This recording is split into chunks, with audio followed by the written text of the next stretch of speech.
Every evening after work, I would drive back to my own luxurious house.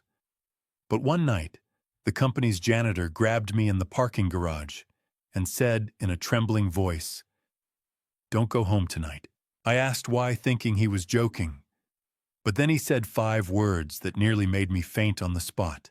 Those exact 5 words exposed the complete truth about the person I loved most, and they saved my life.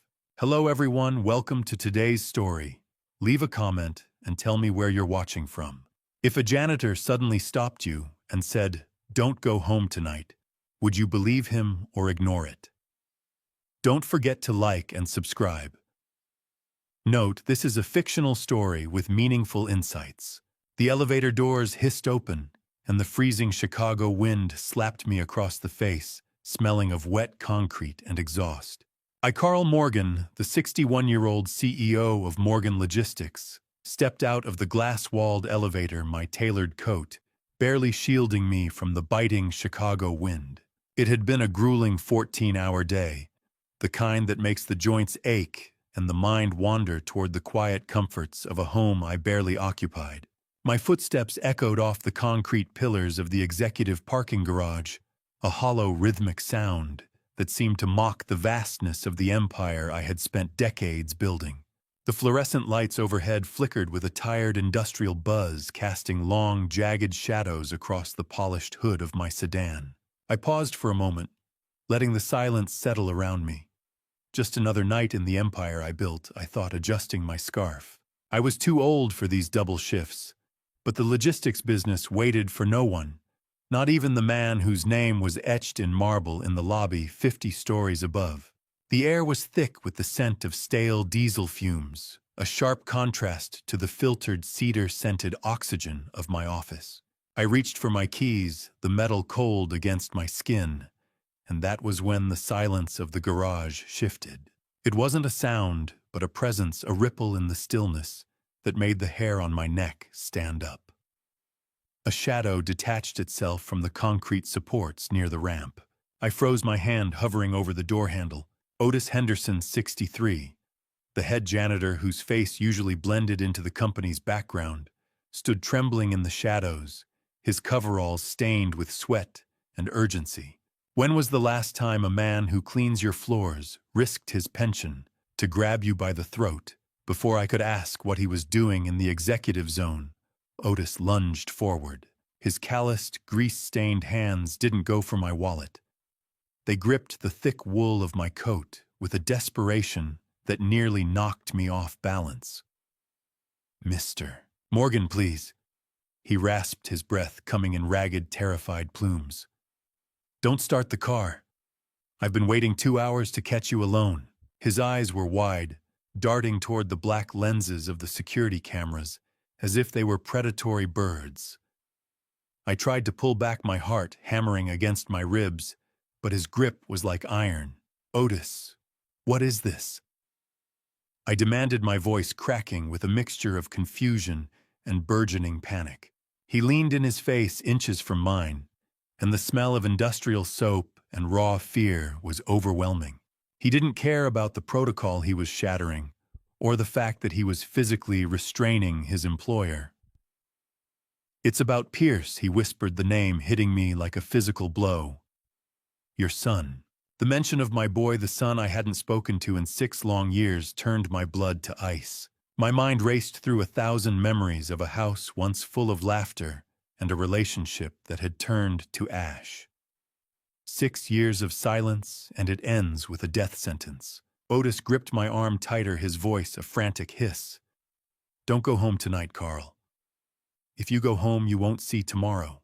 His warning wasn't just a vague threat. Otis was shaking as he specified that my own son, the boy I once tucked into bed, was the architect of whatever was coming for me tonight. I looked into Otis's eyes and saw not just fear, but the absolute certainty of a man who had seen my grave already dug. I fumbled with my keys 3 times before the ignition finally roared to life, my hands shaking so violently I nearly dropped the heavy key fob into the dark abyss beneath the seat. Otis was gone, vanished back into the service corridors of the garage, leaving me alone with the hum of the engine and a terror that felt like ice water in my veins. Before shifting into gear, I noticed a dull pulse of light from my briefcase. I reached in and pulled out my emergency-only burner phone, a device whose number only 3 people in the world possessed.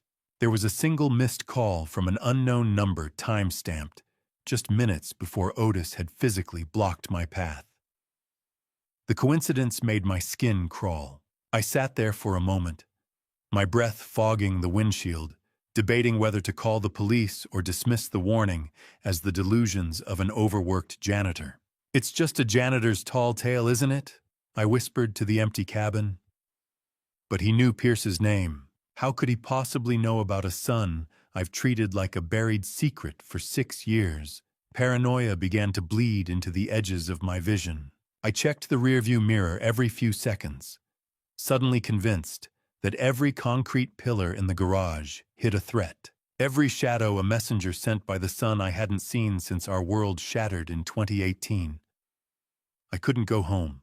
I shifted the car into drive and steered toward the exit, but instead of turning toward the Gold Coast, I headed for a small, anonymous safe-house apartment I keep for traveling executives in the loop.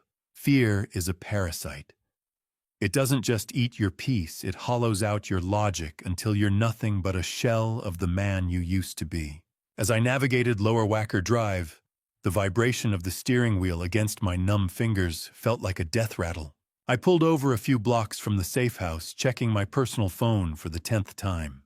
The screen was a black mirror, showing only the same cold silence that had defined my relationship with Pierce for half a decade. I'm a 61-year-old man hiding in the dark from my own blood. I thought a bitter, metallic taste of adrenaline rising in the back of my throat. I felt a wave of humiliation, a sense of being a fool for cowering in an alleyway right until the first siren wailed in the distance. The sound was a mournful howl that started at the edge of the skyline and rapidly multiplied. I stepped out of the car, my legs feeling like lead, and looked back toward the neighborhood where my historic brownstone stood. The night didn't just break. It shattered into 1,000 jagged pieces of orange glass. A single bright plume of orange smoke began to billow into the night sky, followed by a dull, heavy thump that rattled the windows of the buildings around me. It wasn't just a fire. It was a deliberate, accelerated explosion that tore through the upper floors where my bedroom was situated. My God, he actually did it. I whispered the air blocks away, suddenly smelling of scorched stone and vanished memories. That was my home, my sanctuary, and it was currently being consumed by a rage I had clearly underestimated. The orange glow reflected off my windshield wasn't just a fire. It was the funeral pyre of the man I thought I was, and the smoke carried the scent of my son's betrayal. Heat radiated from the pavement, a suffocating wall that pushed against my chest as I crossed the yellow police tape. The orange glow that had dominated the Chicago skyline was gone, replaced by the pale, ghostly light of a dawn I was never meant to see. I stood before the skeleton of my historic Gold Coast brownstone, watching the last embers die out like the final gasps of a dying beast. The air was thick with the acrid smell of sodden ash, charred oak, and the remnants of my library, thousands of ancient books, now reduced to gray flakes, drifting in the biting lakefront wind. "I'm the owner," I rasped to a young officer who tried to block my path. "I'm Carl Morgan." He stepped aside, his expression shifting from suspicion to a hollow kind of pity. Fire Chief Miller, a man with soot-streaked skin and eyes that had seen too many Chicago winters, pulled off his heavy gloves and looked at me with a pity that turned my blood to ice. He didn't offer a handshake. Instead, he pointed toward the street-level valve assembly. "You're a lucky man," Mr. Morgan Miller said, his voice as gravelly as the ruins. The fire suppression system, the most expensive on the market, had its water main shut off manually from the street an hour before ignition. If you'd been in that bed, you'd have been ash in 3 minutes. I felt the crunch of broken glass under my Italian leather shoes as I moved closer. The hiss of steam rising from the wet ruins sounded like 1,000 snakes. Miller followed me, his flashlight cutting through the gray morning mist to highlight the twisted remains of the smart home hub. This wasn't a surge, he continued, leaning in. It was a surgical strike. A sophisticated electrical override in the master suite system ignited the fire, while simultaneously deadbolting the electronic locks. It was timed for when a man like you would be in his deepest sleep. How do you grieve for a house when the person who tried to kill you is the one you used to call your greatest legacy? The cognitive dissonance was a physical weight, a pressure behind my eyes that made the world tilt. I stared at the scorched, empty rectangle of my bedroom window, seeing the grave I was supposed to occupy. Otis Henderson hadn't just given me a vague warning. That janitor had specific, actionable intel. A man I had barely looked at for years. A man whose last name I hadn't even bothered to memorize until last night had saved my life. The realization made me feel smaller than the ash beneath my feet. The truth was like the smoke, bitter gray and impossible to wash out of my skin. I watched a fire investigator pick through the debris of the front hall, his gloved hand reaching into the soot near the threshold. He stood up, holding a small, unburned metal object that caught the morning light. It was a high-end corporate keycard, the platinum tier kind, issued only to the top 3 executives at Morgan Logistics. It didn't belong to me, and my second in command was in London. As the investigator bagged the keycard, I realized the breach didn't come from a stranger in the night, but from the very heart of the empire I spent 30 years building. The betrayal wasn't hovering in the shadows. It was wearing a suit and sitting in my boardrooms. 30 years is a long time to build a lie, but it only takes a single spark to reveal that the foundation was made of nothing but ghosts. As I sat in the safe house, the sterile walls and unfamiliar furniture felt like a transition chamber between the man I was and the ash I had become. I closed my eyes, and the sounds of the Chicago loop faded, replaced by the rhythmic, echoing silence of a hospital corridor in 1996. I hadn't gone to City Hospital that night to find a reason to live. In truth, I had gone there to finalize a donation to the new surgical wing in memory of my wife Sarah.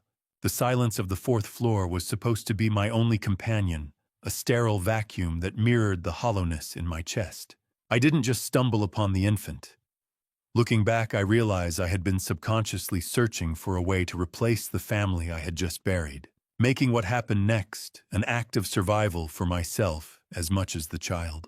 I walked past the administrative desks, my footsteps muffled by the smell of industrial bleach and baby powder when I heard it. A faint, rhythmic sound coming from the infant ward, a master ward for abandoned infants that should have been empty at that hour. I pushed the door open, drawn by a curiosity I hadn't felt in months. Inside, beneath the hum of flickering fluorescent lights, sat a single unadorned plastic bassinet. Infant Pierce, a tiny bundle of red-faced defiance and desperate lungs, lay in a plastic bassinet that seemed far too small for the destiny that awaited him. He was wrapped in a thin, scratchy hospital blanket, his movements jerky and uncoordinated. Pinned to the fabric was a scrap of paper that simply said, "Please." A nurse approached me, her face lined with the exhaustion of a double shift. "He doesn't have a name yet," she whispered. "The mother walked out of the ER hours after birth and hasn't been seen since. He's waiting for someone who isn't coming back." Have you ever looked at a stranger and known with a chilling certainty that your lives were now tied together with a knot you could never undo? I reached into the bassinet, and the baby's hand curled around my pinky finger with a strength that defied his size. The bird-like weight of him felt more significant than any skyscraper I had ever built. I felt a sudden, fierce, protective instinct surge through me, a heat that pushed back the cold fog of Sarah's death. My lawyers would later warn me about the complexity of the situation, the legal minefields of adopting a child with no history, but I didn't care. I stood at the administrative desk and took the cold hospital pen in my hand. I was signing a birth certificate, but I was also signing my own death warrant. "He's mine now," I told the clerk, my voice firmer than it had been in years. I named him Pierce after my late father, promising him that night that I would never let him feel the chill of being unwanted. I'll protect him from everything, even the truth, I vowed. The nurse mentioned that the biological mother had left a small, distinct silver coin in the bassinet.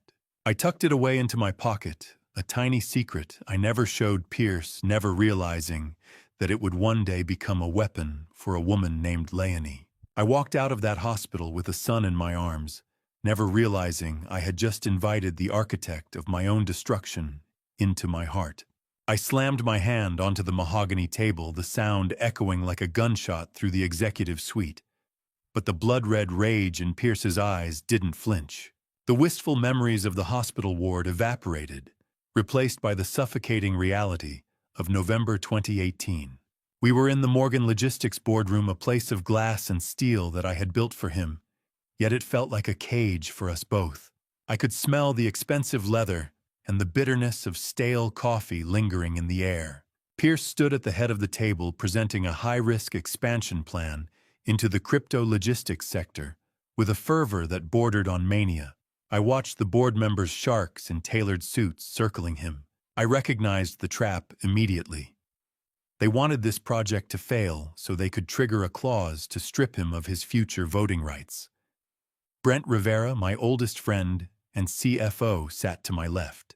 What I didn't know then was that Brent had privately encouraged Pierce to present this flawed plan, knowing I would be forced to veto it. "This plan is a suicide mission, Pierce," I said, my voice straining to remain calm. "You're just afraid of the future, Dad." He shot back, his arrogance a shield against the ambush I knew was coming. "How do you tell a man who thinks he's a king that you're only stopping him because you can see the cliff he's about to walk over?" The tension in the room was a physical weight, made worse by the steady hum of the HVAC system. I looked at the digital console in front of me, my finger hovering over the cold, smooth touch of the veto button.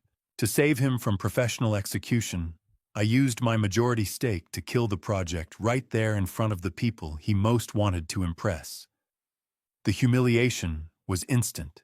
Pierce's face turned a shade of purple I had never seen, and the boy I had tucked into bed looked at me with a hatred that felt cold and alien. "I'm doing this to protect you," I insisted, but he only sneered. "You're doing this to control me." There's a difference. Silence in a skyscraper feels heavier than lead. It presses against your eardrums until you can hear your own heart failing.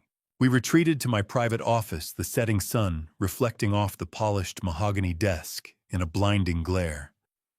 I tried to reach out, but the bridge was already gone. Pierce delivered the line that would haunt me for the next 6 years. "I'm not really your son, am I? That's why you don't trust me with the keys." He stormed out the door, slamming with a force that left a ringing in my ears. As I stood there shattered, I noticed a folder on my desk I hadn't seen before. It was a private investigator's report on Pierce's biological heritage, one that had clearly been tampered with to feed his resentment. I watched him disappear into the elevator, the doors sliding shut like the lid of a casket, and I knew right then that I hadn't just saved his career, I had lost my son. The Chicago skyline blurred behind the first tears I had shed in a decade, the silence of the room finally breaking me. I sat in the dark of that executive safe house, the expensive silk of my tie feeling like a noose, realizing that I had spent 30 years protecting a secret that was now burning my world to the ground. The memory of the elevator doors sliding shut on Pierce 6 years ago finally snapped, leaving me with nothing but the low hum of the safe house air purifier and the sharp, synthetic smell of the hotel-style furniture. I paced the narrow confines of the room, my reflection in the darkened window showing a man who looked decades older than he had yesterday. I had always told myself that my silence regarding the adoption was for Pierce's benefit, a way to shield him from the cold reality of a cardboard box and a hospital loading dock. But as the pre-dawn light filtered through the blinds, I had to admit the truth. I was protecting my own ego. I wanted to be the architect of a perfect legacy, a father who could curate the truth like a business portfolio. I thought I was saving him from the truth, but I was just saving myself from the consequences of a honesty I feared would break our bond. Now that silence had become the very weapon used to dismantle my life, I began to analyze the blueprint of this betrayal. Pierce's hatred didn't happen overnight. It was a slow poison. I remembered the small signs, the intercepted calls, the sudden coldness at shared charity events, and the silver coin Leonie had apparently used as physical proof of my supposed theft. By not telling Pierce the story myself, I had left a gaping crack in his armor, and a predator had found it. Loyalty is a debt that doesn't expire, but neither does a lie. Is it still a secret if the person you're hiding it from already has the knife to your throat? I suddenly remembered that the silver coin Otis mentioned wasn't just a memento.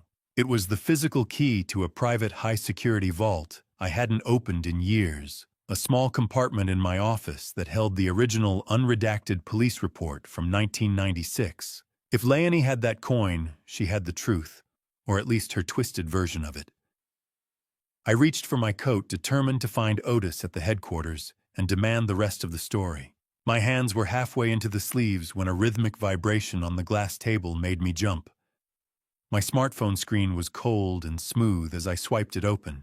It wasn't a call from Otis, but a high-priority security alert from the company's internal system.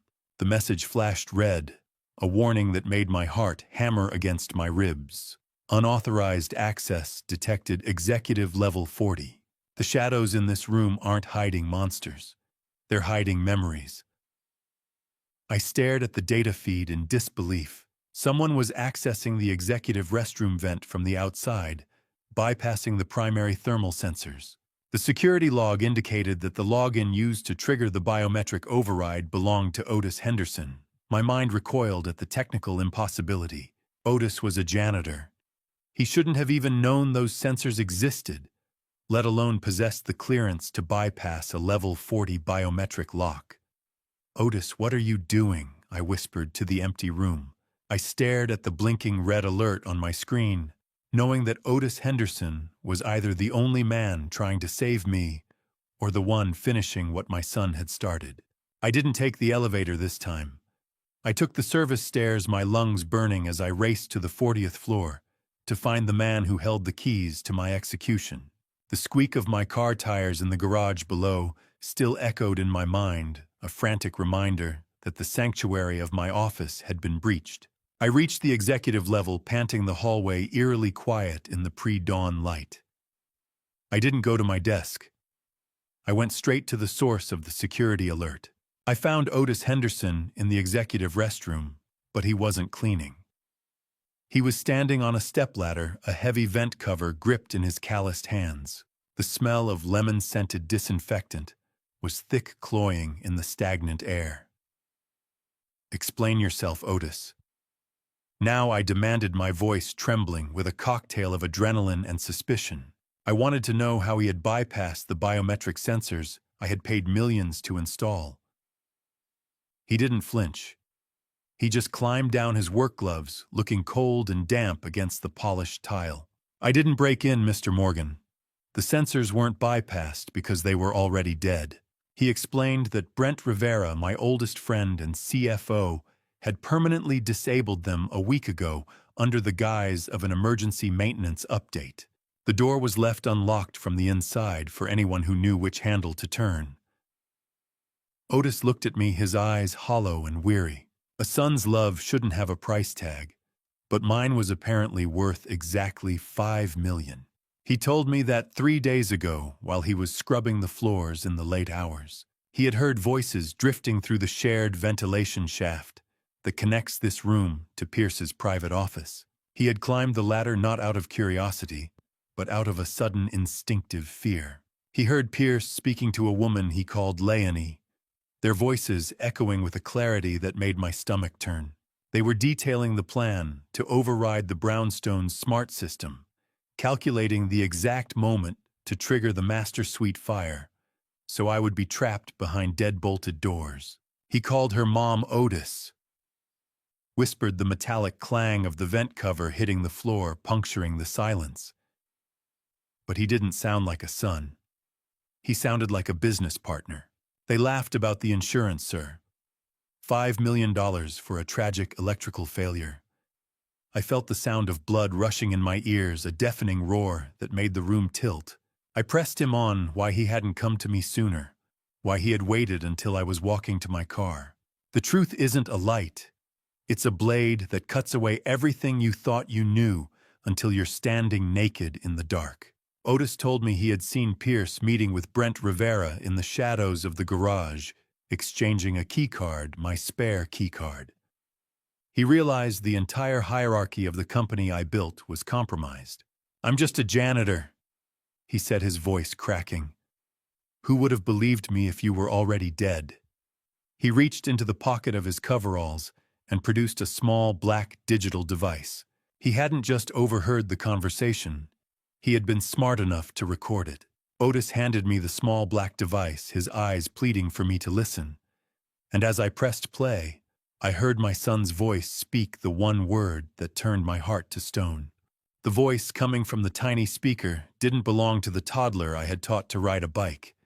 It was a rasping, greedy thing that made the skin on my neck crawl. I stood frozen in the executive restroom, the cold tile beneath my feet, feeling like the floor of a tomb. On the recording, Pierce didn't just call Leonie Mom.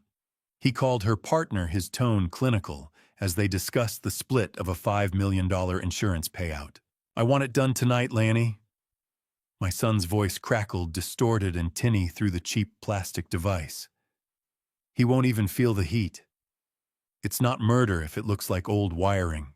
The most painful part wasn't the logistics of my death, but the casual cruelty of his laughter. He joked that I would have wanted a grand exit anyway, a final spectacle for the man who built an empire out of nothing.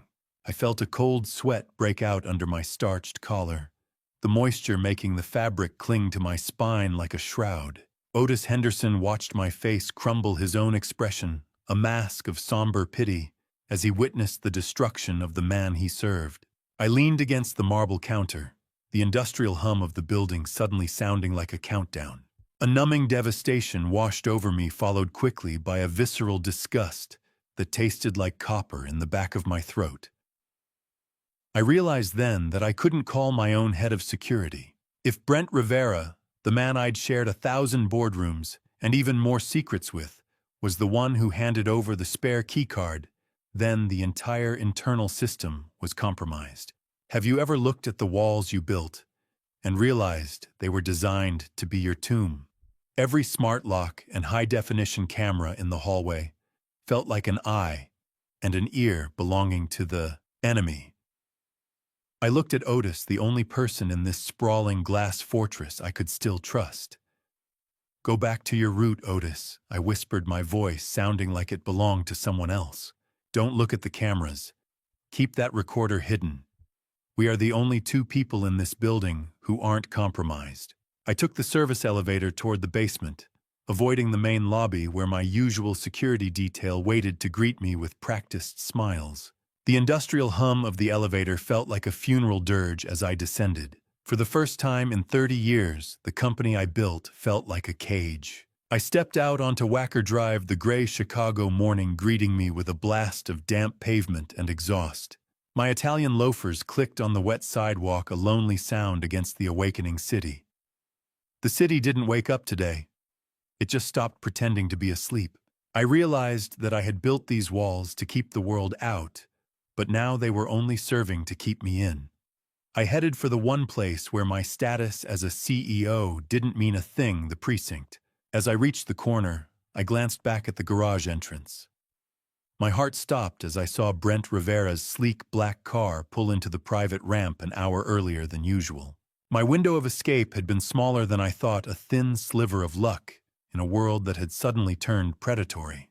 I watched Brent's car disappear into the darkness of the garage, knowing that the man I'd shared 1,000 lunches with was currently planning the menu for my wake. I didn't wait for the desk sergeant to look up. I slapped my corporate ID and the charred report from the fire chief onto the scarred wooden counter, demanding to see someone who handled homicides, not just petty theft. The heavy iron-scented air of the District 18 precinct filled my lungs, a sharp, metallic bite that tasted of cold coffee and old radiators. The transition from my cedar-scented office to this buzzing hive of exhaustion was jarring. Phones rang in a cacophony of indifference, and the cold, harsh glare of the overhead fluorescent lights made the morning sun outside feel like a distant memory. I was led past rows of cluttered desks to a cramped cubicle, where I met Detective Christopher Long, a 45-year-old, with eyes like flint and a suit that had seen better days, who didn't look like a man who believed in accidents, especially when billionaires were involved. I sat on a hard plastic chair, my expensive wool coat feeling absurdly out of place. Long leaned back, his professional veneer barely masking a profound weariness. "Mr. Morgan, billionaires usually call their lawyers before the police," he said, his voice a dry rasp. "Why are you here?" I leaned forward, my hands finally steadying as I focused on the man before me. "Because my lawyers didn't pull me out of a burning house. A janitor did." I presented the fire report and Otis's digital recorder, watching for a flicker of disbelief. To my surprise, Long's expression didn't change, but his eyes sharpened. He revealed that he was already looking into Morgan Logistics for suspected money laundering tied to Brent Rivera, making my arrival the final puzzle piece of a larger, uglier picture. He began the rhythmic tapping of his pen on the desk, a sound that seemed to count down the seconds of my old life. "Is it still a coincidence? When the lightning that strikes you has your son's fingerprints all over the bolt?" Long reviewed the fire chief's notes regarding the smart system override. "The electrical surge is becoming a favorite for people who don't want to get their hands bloody," he noted. He played the restroom recording, his jaw tightening as Pierce's voice filled the small space. The tinny sound of my son laughing about my grand exit made the metallic taste in my mouth turn to copper. "This recording is gold," Long whispered, "but we need more to link the CFO directly to the murder attempt." He stood up, pacing the small perimeter of his workspace. He warned me that we were now in a race against the conspirators' timeline. If Pierce and Brent realize I survived, they will either vanish or try again, perhaps with less subtle methods. "From this moment on, you don't exist to your company," he said, the muffled sound of a distant siren punctuating his words. "You're a ghost, until I say otherwise." "I've spent 30 years being the most visible man in Chicago," I replied with a grim smile. "I think I can handle being a ghost." In this precinct, my wealth wasn't a shield. It was a target. Long reached into a drawer and pulled out a grainy surveillance photo from a week ago. He showed me Brent Rivera meeting with an unidentified woman in a parking lot. Long tapped the photo of the woman next to Brent and leaned in his voice, dropping to a low, dangerous rumble. "If this is the woman Pierce calls Mom, then we aren't just looking at arson. We're looking at a professional hit." My smartphone vibrated against the cold steel of the interrogation table, the screen illuminating the dim room with a name that felt like a splash of acid. Pierce. I stared at the sharp, artificial blue light, the sharp hum of the phone echoing like a drum in the stagnant air of the precinct. Detective Long leaned in, his eyes narrowed with predatory stillness, watching the screen as if it were a bomb about to detonate. The text notification popped up, a masterpiece of feigned concern that made my stomach turn. Pierce wrote about how he had just seen the news and heard about the electrical surge at the brownstone, asking if I was safe. A wave of nausea washed over me. The boy I raised was checking his work. He mentioned an electrical surge, a detail the fire chief and the police had kept strictly under wraps to avoid tipping off an arsonist. It was the slip of a man who knew exactly what the fire investigators would find, because he had designed the failure himself. "He's checking his work, isn't he?" I whispered, my voice sounding thin and foreign to my own ears. Long didn't move a muscle. "Don't touch it yet," he said, his voice a low, gravelly rasp. "Let him sweat for 3 more minutes. We need him to think you're in shock, not that you're waiting by the phone." I sat there in the silence, broken only by the distant hum of a computer fan and the smell of ozone and industrial cleaner that seemed to cling to everything in this building. How do you find the right words to tell a lie to the person who knows your voice better than anyone else on earth? Every second felt like a year as I stared at that glowing screen, realizing that at the exact moment Pierce hit send, he likely believed I was nothing more than a charred corpse in the wreckage of my home. The cognitive dissonance was a physical weight, a pressure behind my ribs that made it hard to breathe. Long eventually nodded, sliding the phone closer to me. "Write that you're at a hotel. Tell him you lost everything." He coached, his clinical focus acting as a bridge across my internal fragmentation. "I'm typing my own obituary while I'm still breathing." I replied, my fingers trembling as I began to navigate the keyboard. I crafted the response with the care of a tactical strike. "I'm safe, Pierce. The house is gone. I don't know what to do. I'm at the Drake. I need a few hours to survive my son." I was becoming a stranger to the truth, weaving a digital performance for the one person I used to protect from every shadow. The send button felt like a trigger, and I was the one standing in the crosshairs. As the message vanished into the cellular ether, Long revealed that his cyber unit had already cloned my phone. Every reply Pierce sent would now be a beacon, a tracked data point for the investigators.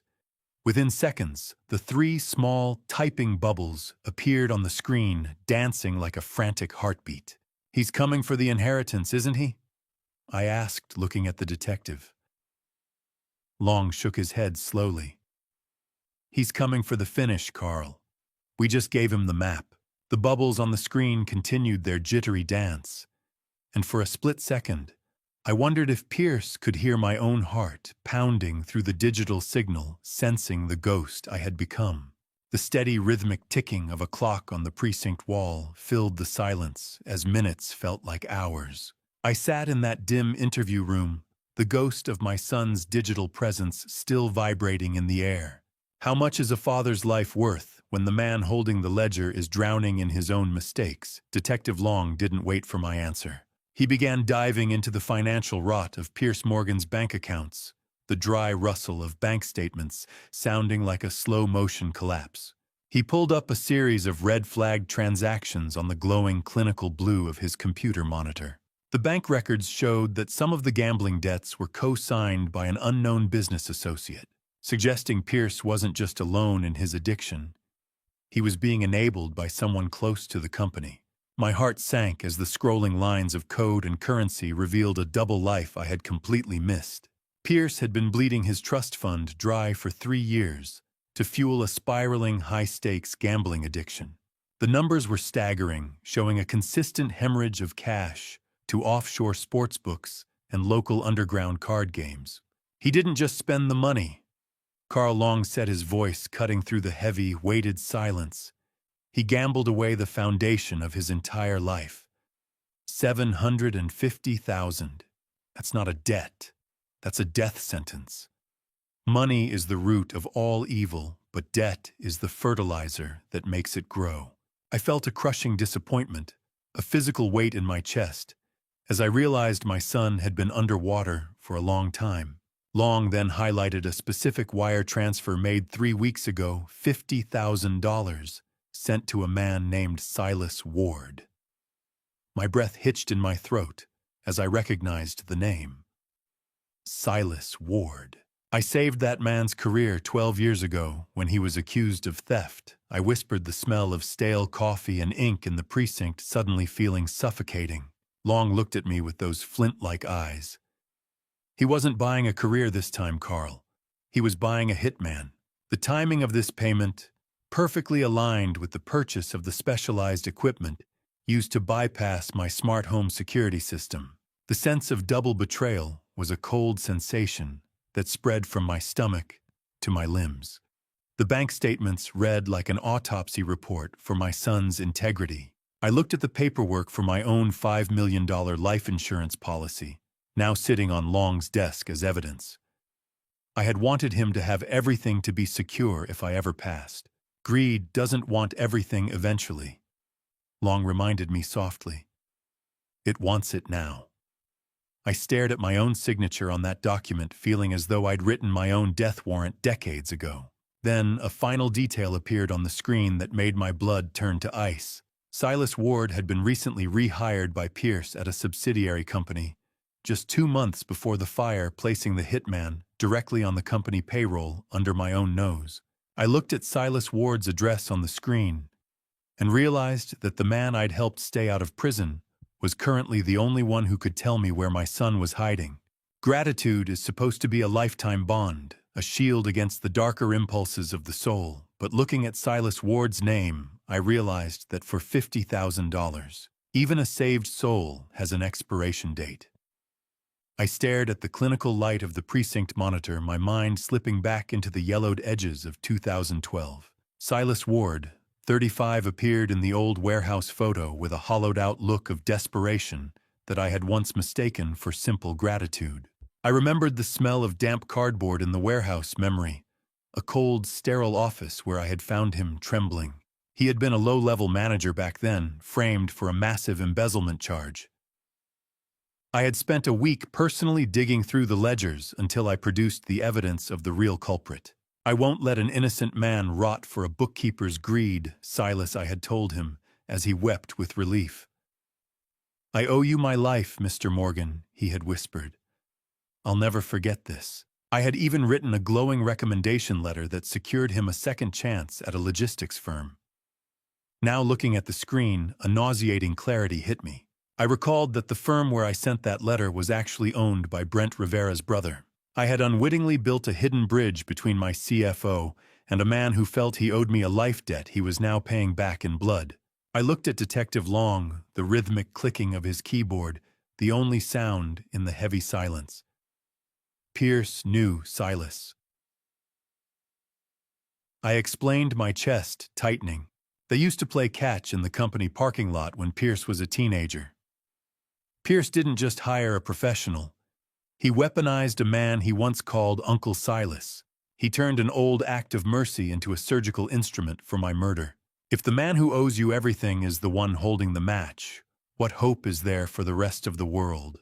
Long leaned in his face, grim. It was a calculated move, Carl. Hiring Silas was a psychological insurance policy. If he succeeded, Pierce was rich. If he failed, the connection to your own history would muddy the water for any investigator. Long pointed to a digital map on his screen where a red dot was pulsing near my office building. We need to find him before he decides to finish the job for free to cover his tracks, Long muttered. I gave him a second chance, I whispered, feeling an internal shattering that no company merger could fix. I never thought he'd use it to take mine. Mercy is a currency that some people only spend once, and Silas had clearly moved on to a more profitable tender. Long's eyes suddenly widened as a new data packet flashed on his screen. He discovered that Silas Ward's phone had just pinged near the service entrance of the Morgan Logistics headquarters. He isn't running. Carl Long said, his voice dropping to a low, dangerous frequency. He's following the janitor. He knows Otis is the only witness who can place him at the scene. The map on Long's screen blinked with a new red dot, and as I saw it move toward the north side, I realized that Silas Ward wasn't just hiding, he was hunting. And Otis Henderson was the prey. There is a specific kind of silence that follows the death of a 20-year friendship, a vacuum that sucks the air right out of your lungs before the grief even has a chance to settle. I sat in Detective Long's office, the weight of the wool coat on my shoulders, feeling like lead as I watched him lean over his desk. The clinical hum of the detective's computer was the only sound in the room, save for the rhythmic ticking of a clock that seemed to be measuring the final moments of my sanity. Long turned his monitor toward me, displaying a complex, glowing map of network pings and IP logs.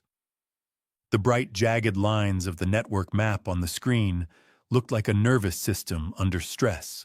The remote override of my home security wasn't done by a sophisticated hacker from the outside, Long said, his voice dropping to a somber low. It was specifically executed using high-level administrative credentials from a terminal inside Morgan Logistics.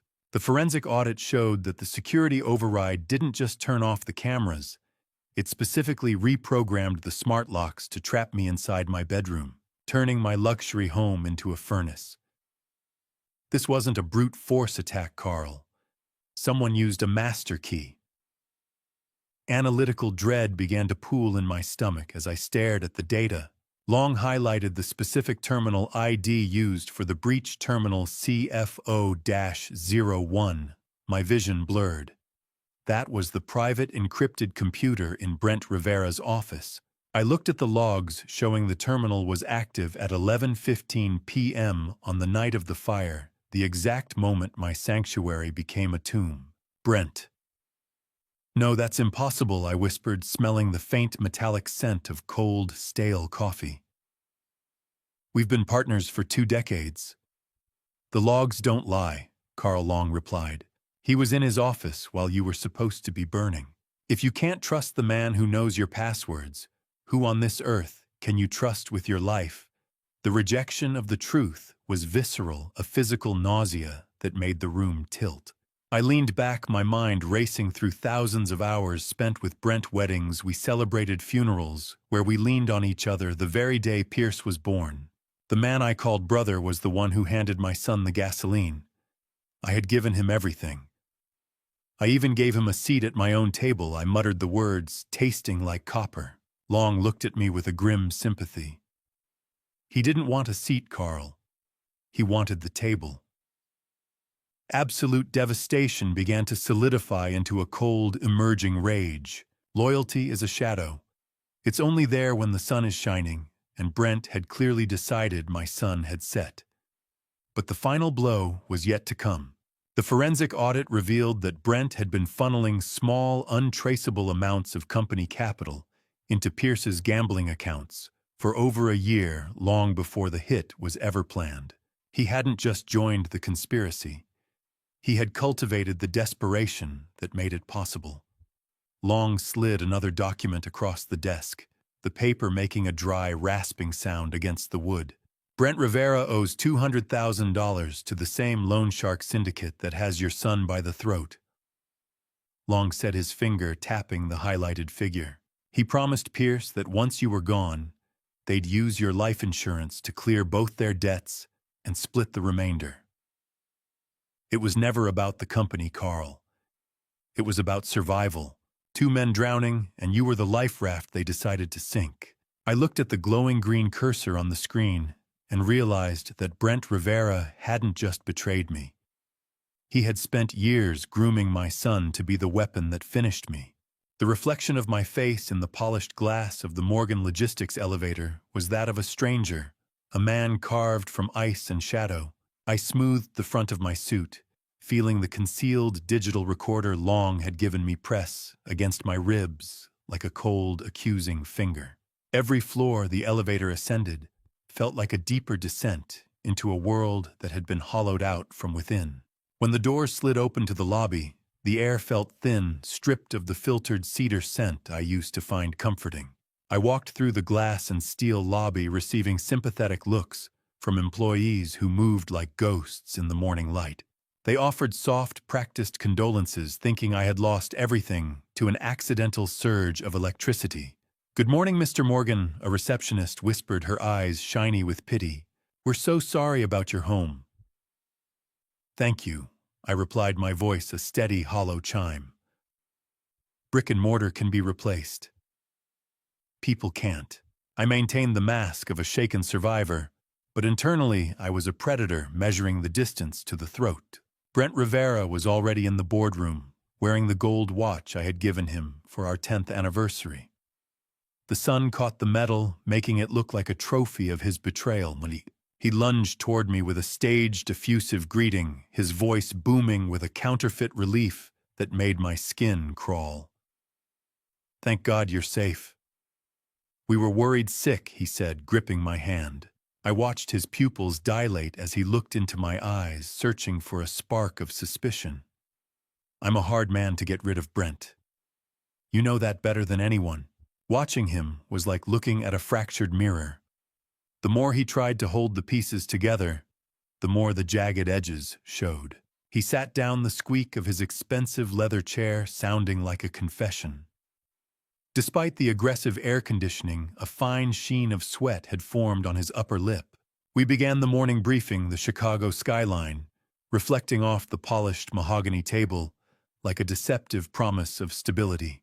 I listened to the quarterly logistics reports, my mind elsewhere, feeling the rhythmic vibration of the office around me. He wasn't sweating because of the heat. He was sweating because of the ghost sitting across from him. I deliberately steered the conversation toward the police investigation, mentioning that the fire department had found a remote bypass. I saw his hand tremble as he reached for his coffee cup, the liquid rippling against the porcelain. The bypass came from a local terminal, I noted, watching him with surgical precision. "Is that so?" Brent stammered, his eyes darting to the financial dashboard on the wall. "Technology. It's a double-edged sword, isn't it?" He looked away, but not before I noticed a smear of blue ink on his notes where his hand had shook. My gaze drifted to the digital screen behind him, and I felt a fresh surge of cold fury. There was a subtle, unauthorized change in the liquidity projections. Brent was already shifting capital in anticipation of a death that hadn't happened yet. He was liquidating the empire while the body was still warm. As the meeting ended, Brent avoided my eyes, but I saw his reflection in the polished mahogany. He was already reaching for his phone before I'd even left the room. The man I called my brother hadn't just handed my son the matches. He was drowning in the same gasoline, and they were both praying I'd be the one to spark the flame. I retreated into my private office, the cold metallic click of the door lock sounding like a finality I wasn't ready to accept. I ignored the muffled sound of office gossip through the heavy oak door and sat at my dark mahogany desk. The smell of high-end furniture polish and a splash of expensive bourbon from a crystal decanter filling the air. My laptop sat waiting, its blue glare casting long, sharp shadows across my face. I opened the encrypted file Detective Long had sent, the dry, parchment-like sound of digital pages turning in my mind. The data dump was a graveyard of bad decisions. Brent Rivera's personal finances were hemorrhaging. He had a $250,000 deficit to a private betting ring in Atlantic City. The file revealed a deeper rot. Brent was actually the one who had leaked Pierce's adoption records to Leonie years ago, initiating this entire collapse. $200,000 in red ink, I whispered to the empty room. "Brent, what did you do?" He didn't just need the money. He needed me to disappear to cover the years of siphoning he'd used to stay afloat. When does a best friend stop being a brother and start being a scavenger? I felt a cold, analytical horror as I dug further. The intercepted communications between Brent and Pierce showed they weren't plotting out of a shared love for a woman or a cause. It was a desperate, mutual union of financial ruin. Brent had promised to facilitate the insurance claim and a swift corporate takeover in exchange for a massive consulting fee from the payout. My life insurance was the only currency they had left to pay off a combined $1 million gambling debt. They weren't fighting for a legacy or the Morgan name. They were fighting for a way out of the holes they had dug for themselves. The realization of the calculation of cruelty made my hands shake. Brent had spent 10 years rotting my son's heart, acting as the cool uncle who understood his frustrations while secretly fueling the fire. It wasn't a betrayal. It was a harvest. I realized that the entire family structure I had cherished was a carefully constructed lie maintained by the man I trusted most. My son was merely the weapon Brent had spent a decade sharpening. The empire I built wasn't made of stone. It was made of dry tinder, and they were just waiting for the match. I felt a heart-wrenching resolution settle over me as I scrolled to the final email in the thread. Brent had already requested an emergency board meeting for tomorrow morning to declare me mentally unfit due to the trauma of the fire. He was moving for the kill, intending to strip me of my power before I could even find my footing. I looked at the clock on my wall, the one Brent had given me on my 50th birthday, and realized the police had just located the hitman's hideout. The predator was finally being cornered, but the wound in my chest was wider than I ever imagined. Before Silas Ward was a ghost in my rearview mirror, or a name on a police ledger, he was a man I'd pulled back from the edge of a jagged cliff. Staring at the clock on my wall, the one Brent had given me on my 50th birthday, my mind retreated 12 years into the past, back to the humid August of 2012. I found myself standing in the Morgan Logistics warehouse, the air thick with the smell of diesel fuel and morning fog. A young Silas Ward stood trembling in the foreman's office, his face a mask of absolute terror.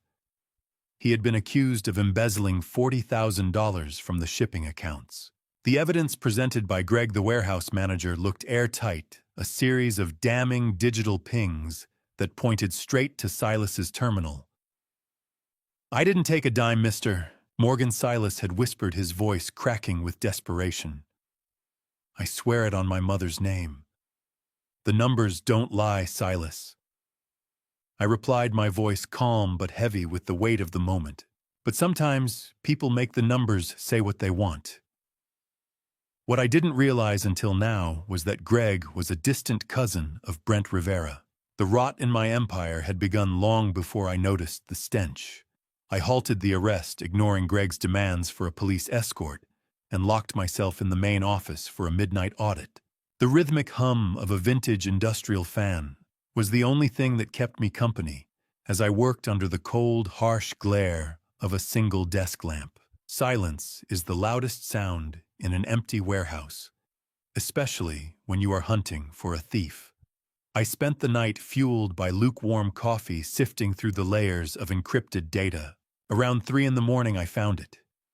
It was a sophisticated series of double entries that required a level of clearance Silas didn't possess.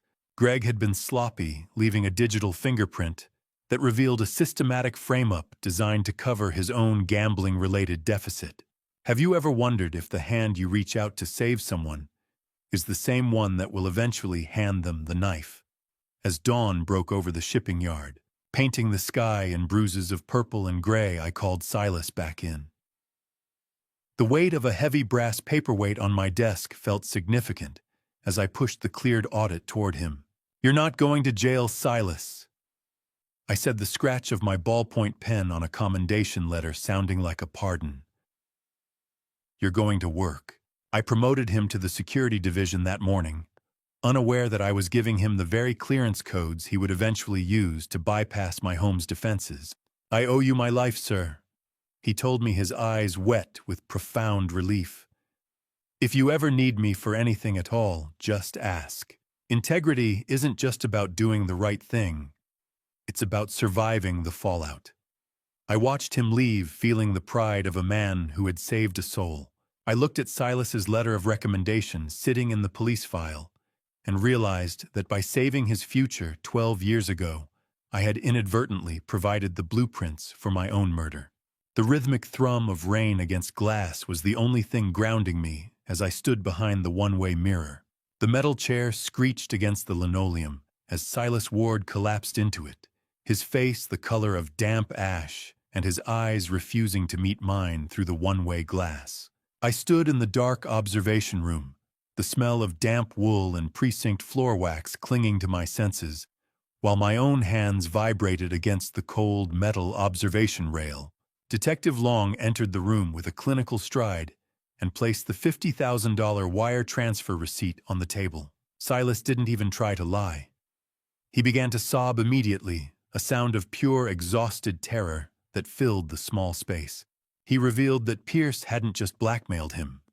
He had threatened to hurt Silas's young daughter, presenting fabricated evidence that would send Silas back to prison for 20 years if he refused the contract.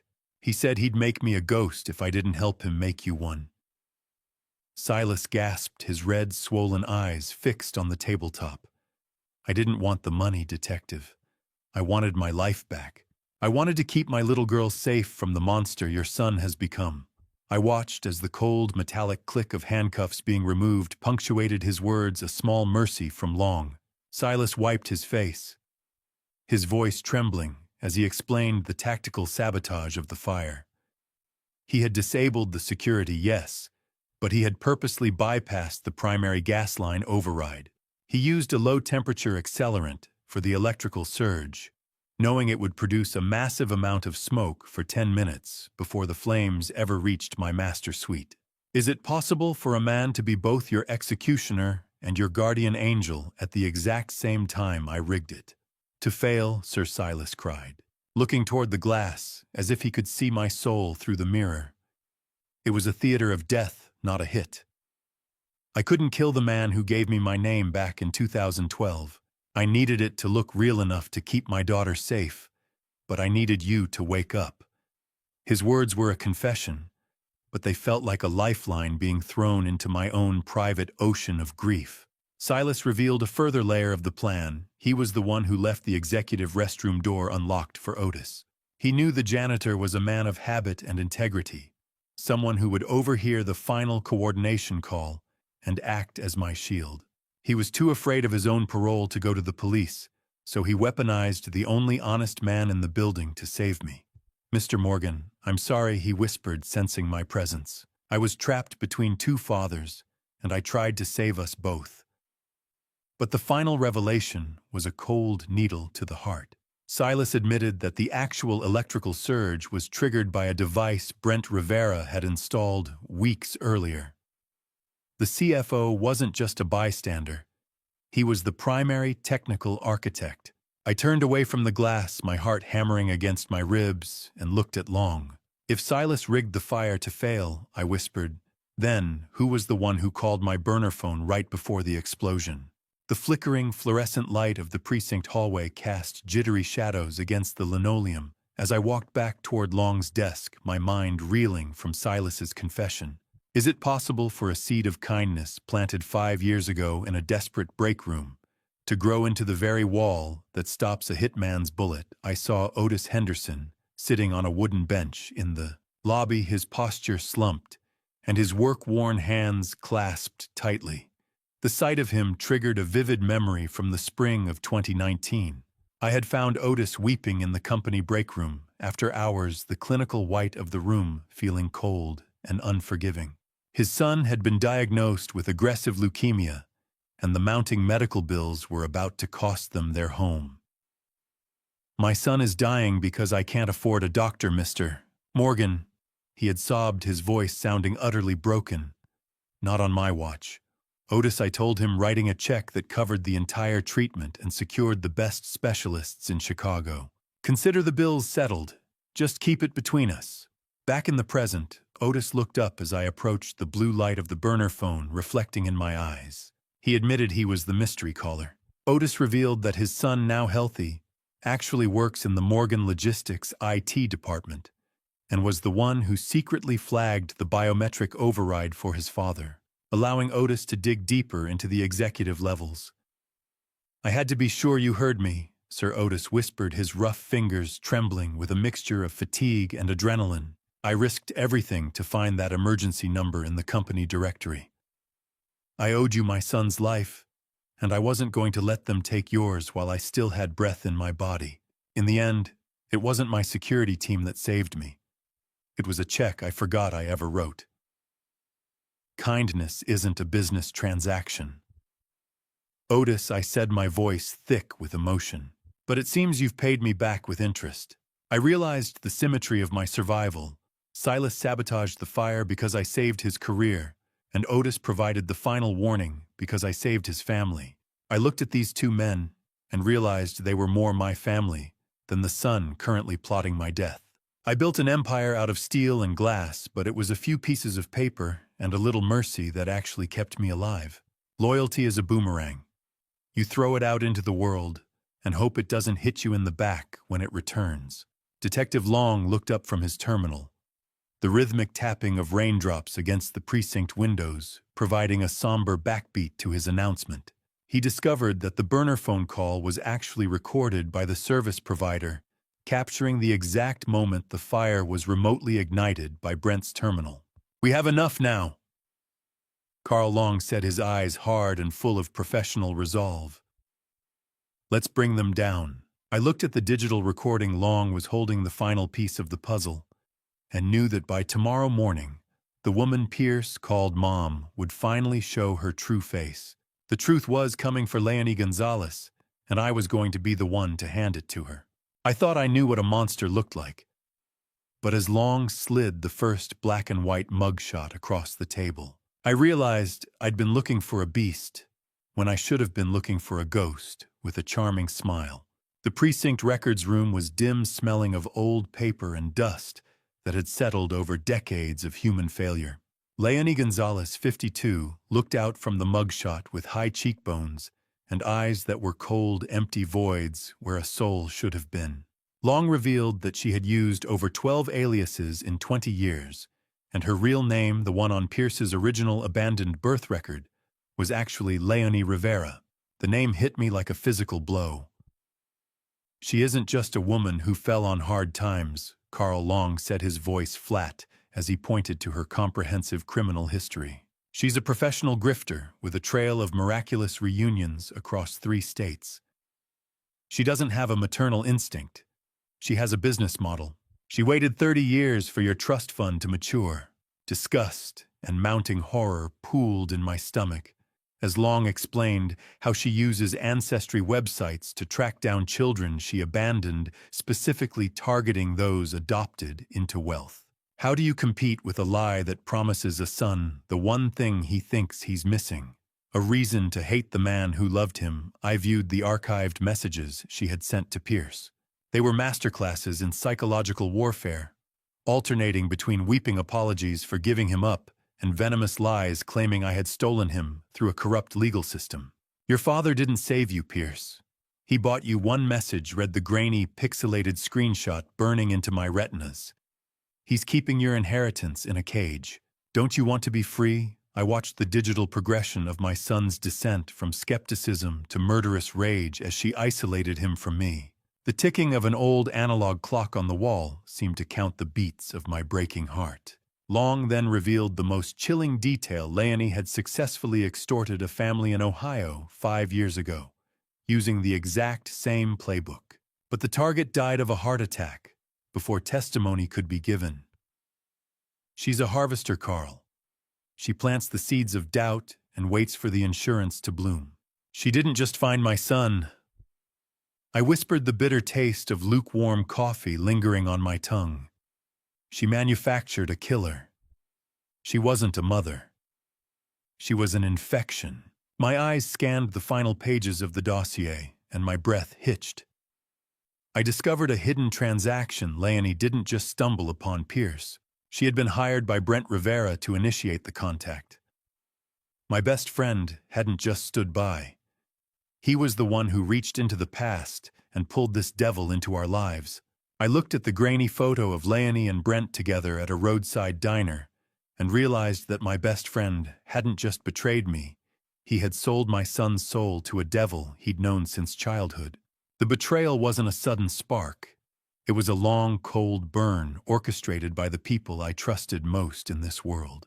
The realization didn't hit me with a bang. It was the soft, nauseating click of a puzzle piece sliding into place, revealing that my son hadn't just lost his way. He had been led by the hand into a slaughterhouse. I stood in the records room, the heavy silence punctuated only by the rhythmic hum of the precinct's ventilation system. Long slid a new stack of deeper communication logs toward me, and I felt a physical ache in my chest as I began to read. Every time Pierce showed a moment of hesitation or guilt in his messages to Leonie, Brent would swoop in with a supportive call to Morgan Logistics. He wasn't just observing from the sidelines.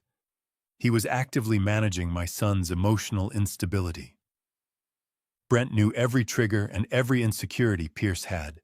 He gave her the manual for his destruction. It was a cold, clinical architecture of grooming. He didn't just sell him out, Carl Long muttered, his voice sounding distant through the fog in my mind. He hollowed him out.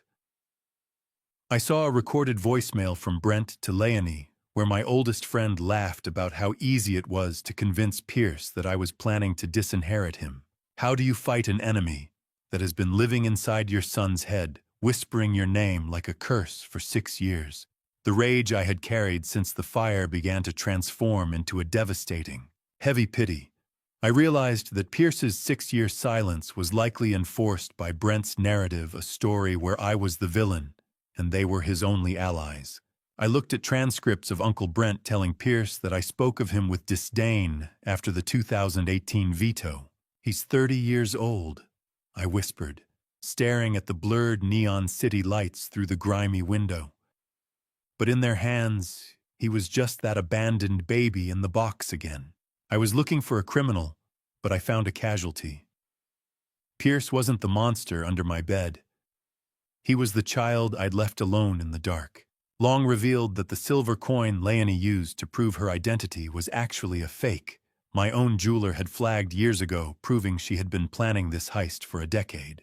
Long asked if I still wanted to proceed with the sting operation, given the complexity of the manipulation. I hardened my gaze, my voice cracking but remaining steady. He has to fall to be saved. I said the words tasting like iron. If we don't take him down now, Brent and Leonie will eventually discard him, just like they tried to discard me. Once the money is clear, they'll be the ones to finish him off. To save my son's soul, I have to be the one to catch him in the act of trying to take my life. It was a choice born of a desperate, sacrificial love. I closed the file, my knuckles white against the dry, papery transcripts. The metallic click of the record room's deadbolt sounded like a starting gun. Set the trap, I whispered, looking directly at Long. But when the cage closes, I want to be the first thing he sees. I needed him to know that even in the face of his worst mistake, I was still the one who wouldn't walk away from him. I watched the adhesive tape snap against Silas Ward's skin, a surgical preparation for a performance where a single missed line would mean my permanent retirement and his return to a cage. We were in a dimly lit tactical staging room at District 18, a space that smelled of rubbing alcohol and the heavy metallic tang of industrial-grade anxiety. Silas was visibly trembling, his eyes darting toward the silent officers who were methodically checking their gear. Long leaned over him, his face a mask of professional intensity, as he secured the microphone to Silas's chest. If he senses the wire, Silas, he won't hesitate, Long warned. You know that better than anyone in this building. I'm doing this for Mr. Morgan, Silas, whispered his voice cracking. Just get my daughter to safety. That's the only deal I care about. I stood in the corner, my own breath coming in shallow hitches, realizing the man I had once saved from a prison cell was now the only barrier between me and a lethal legacy. Long checked the high-resolution button camera disguised as a frayed thread on Silas's coat. This will give me a first-person view of my son's face when the truth finally comes out, a perspective I never thought I would have to endure. We moved to the surveillance van, a cramped, windowless box that smelled of ozone and hot electronics. I sat on a low bench surrounded by glowing monitors that cast an eerie blue light across Long's face. Check 1, 2.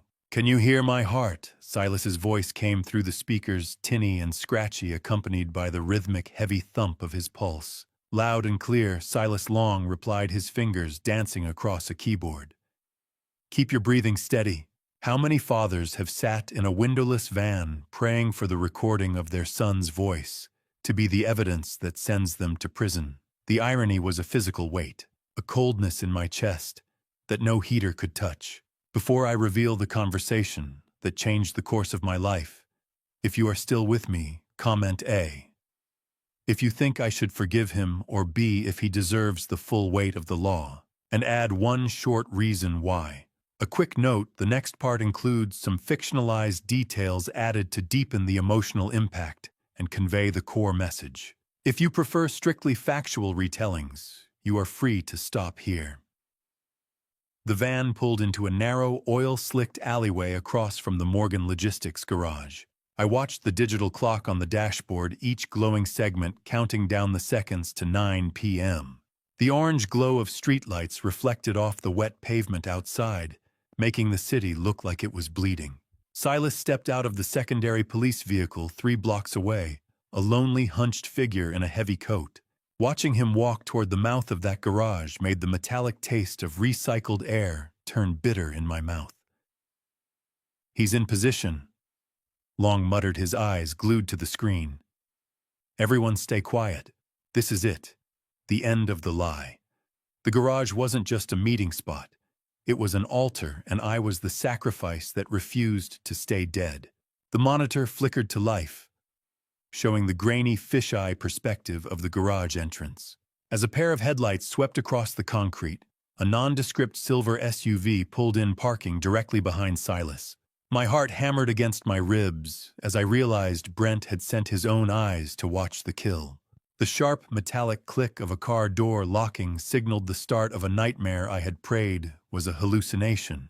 The heels of Pierce's designer shoes clicked against the oil-stained concrete, a sharp, rhythmic sound that cut through the low hum of the surveillance van's monitors like a ticking clock.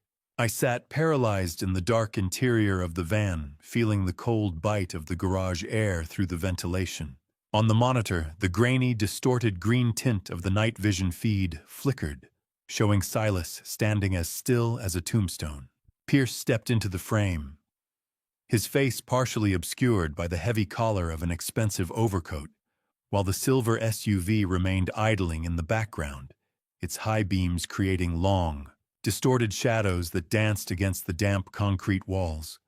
Pierce stopped 5 feet from Silas, his posture radiating a rigid, entitled arrogance that made my stomach turn. "You're late, Silas?" He snapped, his voice crisp and devoid of any human warmth. "I don't pay for tardiness. Traffic was heavy," Silas replied, his voice a masterpiece of forced calm. "I had to be sure I wasn't followed. I watched through the hidden camera as my son leaned in, his eyes darting around the shadows. He wasn't talking about his father. He was talking about an obstacle in a quarterly report." The audio clarified as he lowered his voice. "He survived," Pierce hissed. "You told me the master suite would be a kiln. Why is he still breathing?" "The fire department was too fast," Silas countered. "The old man has more luck than sense. He's in hiding now." I listened, my heart hammering against my ribs, as my son used cold corporate terminology to discuss the failed liquidation of my life. He didn't ask if I was burned. He didn't ask if I was terrified. He simply revealed that he had already signed over my power of attorney to Brent Rivera. "In the eyes of the law and the company, Carl, you are already a ghost," Detective Long whispered beside me. Pierce snarled at Silas, the sound of water dripping from an overhead pipe punctuating his rage. "The partnership with Brent and Leonie depends on a death certificate being issued by the end of the week. I don't care how you do it. Poison a staged mugging, another accident. Just make sure he stops breathing. Doubled bonus for a closed casket result." "He's still your father," Pierce Silas said, a final test of a soul that had clearly already departed. "How do you recognize the monster you created when it's wearing your own eyes and speaking with your own inflection?" My son didn't flinch. He reached into his pocket and pulled out a small vial, the glass catching a glint of the garage lights. "Leonie provided this," he said. "A backup plan. It's a toxin that mimics a massive heart attack. No smoke, no sirens, just a quiet end to a long overdue transition." He handed the vial to Silas, his composure returning as he finalized the transaction of my murder. Pierce leaned in until his face filled the hidden camera, his eyes devoid of anything but greed. The reflection of the high beams in his pupils made him look like a predator that had finally cornered its prey. "He's still breathing." "Silas," he hissed, the sound echoing through the van's speakers like a death sentence. "Fix it." I closed my eyes as the visual feed stayed locked on my son's merciless smile. The burst of static in the van was the final gavel drop before the world descended into madness. The silence of the garage didn't just break. It exploded into a symphony of screeching tires, blinding strobe lights, and the guttural roars of men who were finished waiting for the devil to reveal himself. I watched the monitors with a nauseating detachment as tactical units swarmed the garage from hidden entry points I had walked past 1,000 times. Pierce tried to flee toward his sedan, but he was intercepted by a blacked-out SUV that rammed his car door shut with the force of a thunderclap. In the grainy feed, I saw my son wrestled to the oil-stained concrete, his expensive designer overcoat tearing against the grit as the plastic zip ties bit into his wrists. "Police don't move. Get on the ground!" the speakers screamed. Yet Pierce's voice rose in a high, panicked trill. "Wait. You don't understand. I'm Pierce Morgan. It was a pathetic refrain, the sound of a man trying to use a name he had just attempted to erase. The acrid smell of burnt rubber from the SUV's tires seemed to seep through the van's vents. As the tactical team secured the perimeter, they discovered a secondary remote start incendiary device rigged to Pierce's own fuel tank. Leonie hadn't just intended for me to die. She had planned to eliminate Pierce as well once I was confirmed dead. Simultaneously, miles away at headquarters, a secondary team breached the executive suite. They found Brent Rivera standing over a high-capacity industrial shredder, a stack of offshore account ledgers clutched in his trembling hands. The shredder's whine was the scream of a dying friendship. The mechanical groan filled the room as he tried to feed the evidence of his betrayal into the blades. But the police tackled him before the most incriminating documents could be destroyed. "The warrant has your name on it, Brent?" A voice crackled over the radio. Along with the word conspiracy. I sat in the darkness feeling the weight of the double betrayal like a physical blow to my sternum. Detective Long confirmed via radio that both primary targets were in custody. I stepped out of the van into the cold night air, my lungs finally expanding after hours of shallow, constricted breathing. The cold, sharp bite of the November wind on my face felt like a mercy. I watched as the silver SUV from earlier was searched only to find it empty. Leonie Rivera was nowhere near the kill zone. She had been directing the hit from a burner phone in a different zip code, leaving her pawns to take the fall for a game she had mastered decades ago. "We got them," Carl Long said, stepping beside me. "It's over." I looked at the dark skyline, feeling a hollow ache that no legal victory could fill.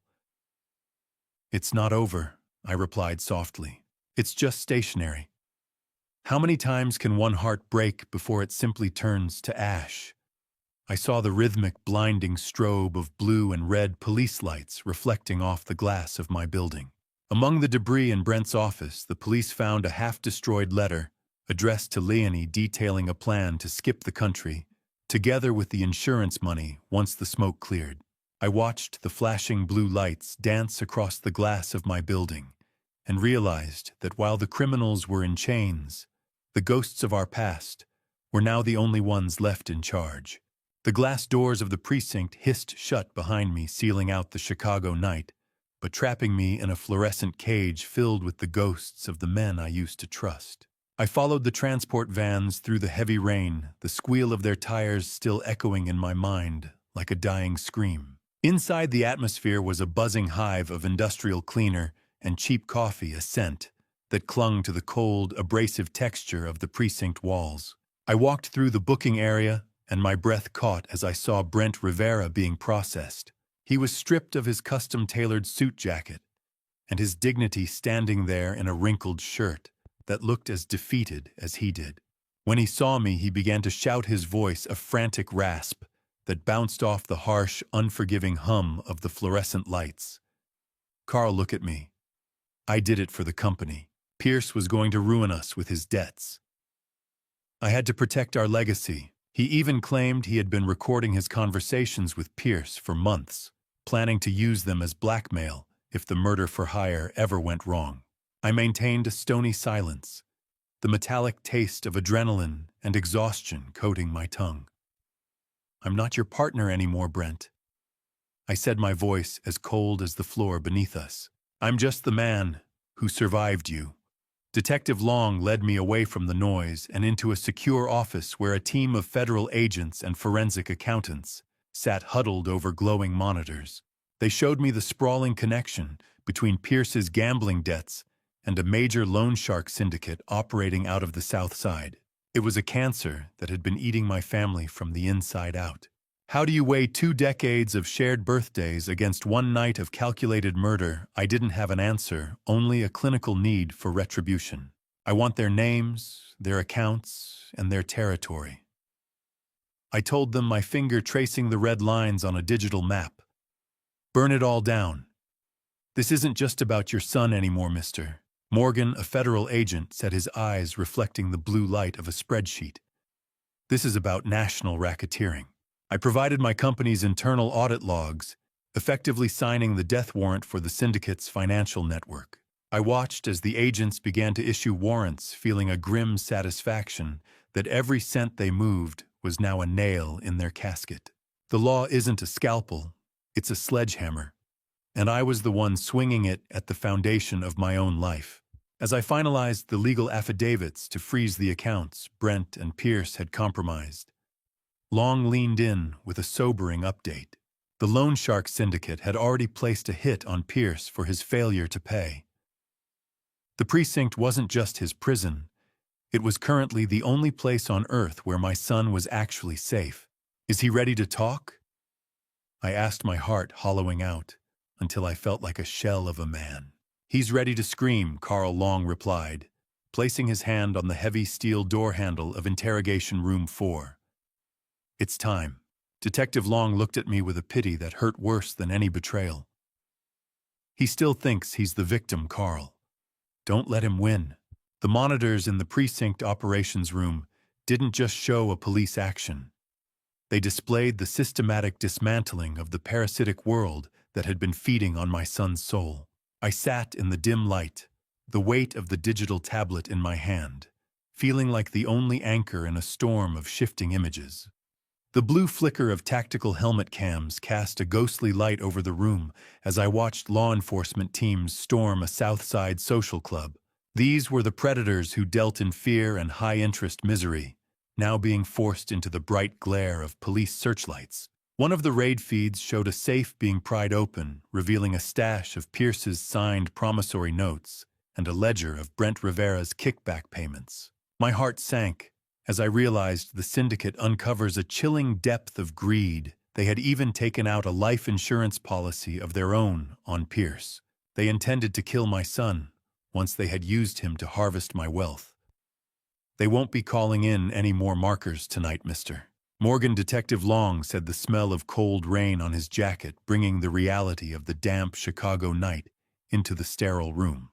Good, I replied with a clinical detachment that surprised me. They're scavengers, not businessmen. Justice isn't a feeling. It's a math problem that finally adds up to zero. Every feed I watched felt like a necessary cauterization, a burning away of the secondary rot that had surrounded my life. Long pointed at the ledger on the screen, indicating how Brent had acted as a bridge for the syndicate to eventually swallow Morgan Logistics whole. I was just a signature away from being a memory, I whispered, realization chilling my blood. I had built an empire of glass and steel, yet I had been blind to the termites eating the foundation. The static hiss of the police radio began to subside as the last of the targets were cuffed and loaded into transport vans. The operations room, once a hive of frantic energy, began to return to a heavy, expectant silence. As the raid wound down, Long's terminal let out a sharp, rhythmic ping. He leaned in, his jaw tightening. We just got a hit on Leonie Gonzalez's phone, he muttered. It was activated at a private airfield just outside the city limits. She's attempting a solo escape, Carl. She's leaving her pawns behind to burn. When the world stops screaming for blood, why does the silence feel even more dangerous? I stood up, the adrenaline that had sustained me for hours receding to leave a hollow, aching exhaustion. The external predators were in cages, but the man who truly broke my heart was still waiting for me behind a slab of reinforced steel. The wolves are in cages, I told Long, my voice cracking, but my resolve hardening. But my son is still a wolf. I walked toward the hallway, each step echoing against the linoleum. I reached Interrogation Room 4, stopping before the heavy windowless door. I'm ready, Detective. Open the door. The heavy, echoing thud of the steel door being unbolted vibrated through the floor and up into my bones. Long nodded to the uniformed officer at the door, and as the heavy latch clicked open, I realized that for all my power, I had never been more terrified of a single room. I stepped into the room, and for the first time in 6 years, I didn't see the son I'd raised. I saw a cornered predator with my eyes and his biological mother's capacity for cruelty. The harsh, unblinking glare of the interrogation lamp reflected off the metal table, casting long, skeletal shadows against the gray walls. I sat down heavily, the cold, unyielding texture of the chair biting into my back. Pierce didn't look at me with remorse. He looked at me with a sharp, defensive hatred that seemed to vibrate in the stagnant air, which was thick with the smell of sour sweat and the metallic tang of fear. "You should have stayed in the fire, Carl." He spat, his voice a jagged edge that cut through the silence. I leaned forward slightly, the red recording light reflecting in my glasses like a miniature sun. "I'm still your father, Pierce," I said, my voice steady despite the visceral heartbreak clawing at my throat. "That hasn't changed, even if the house did." He erupted, then reciting the lies Leonie had fed him as if they were holy scripture. He revealed that she had given him a specific piece of evidence, the silver coin, claiming it was the only thing she had left when I supposedly ripped the baby from her arms. "She told me everything. You stole me from her bedside while she was too weak to fight." He screamed, slamming his palms against the table. "You're not a savior. You're a kidnapper with a better tailor. Every luxury you gave me was just a bribe to keep me from asking the questions you were too cowardly to answer. How do you reason with a man who has traded 30 years of reality for 2 months of poison?" I remained unnervingly still, absorbing every insult and accusation without flinching. I watched the way his hands shook, the exact same tremor I had noticed in Brent earlier that morning. It was the frantic vibration of a man realizing his foundation might be made of sand. I noticed a small, cheap locket around his neck, a tawdry piece of tin that Leonie likely used to convince him of their eternal bond. It was the physical mark of a cult-like manipulation I had been too blind to see. He sneered at my silence, his breathing heavy and rhythmic, like a wounded animal waiting for the final blow. "Are you finished, Pierce?" I asked softly, my calm acting as a vacuum for his explosive anger. The lies were afire, and he was still trying to burn me with them, unaware that I had been forged in the very furnace he helped light. "Because Leonie didn't tell you the most important part of the story," I continued.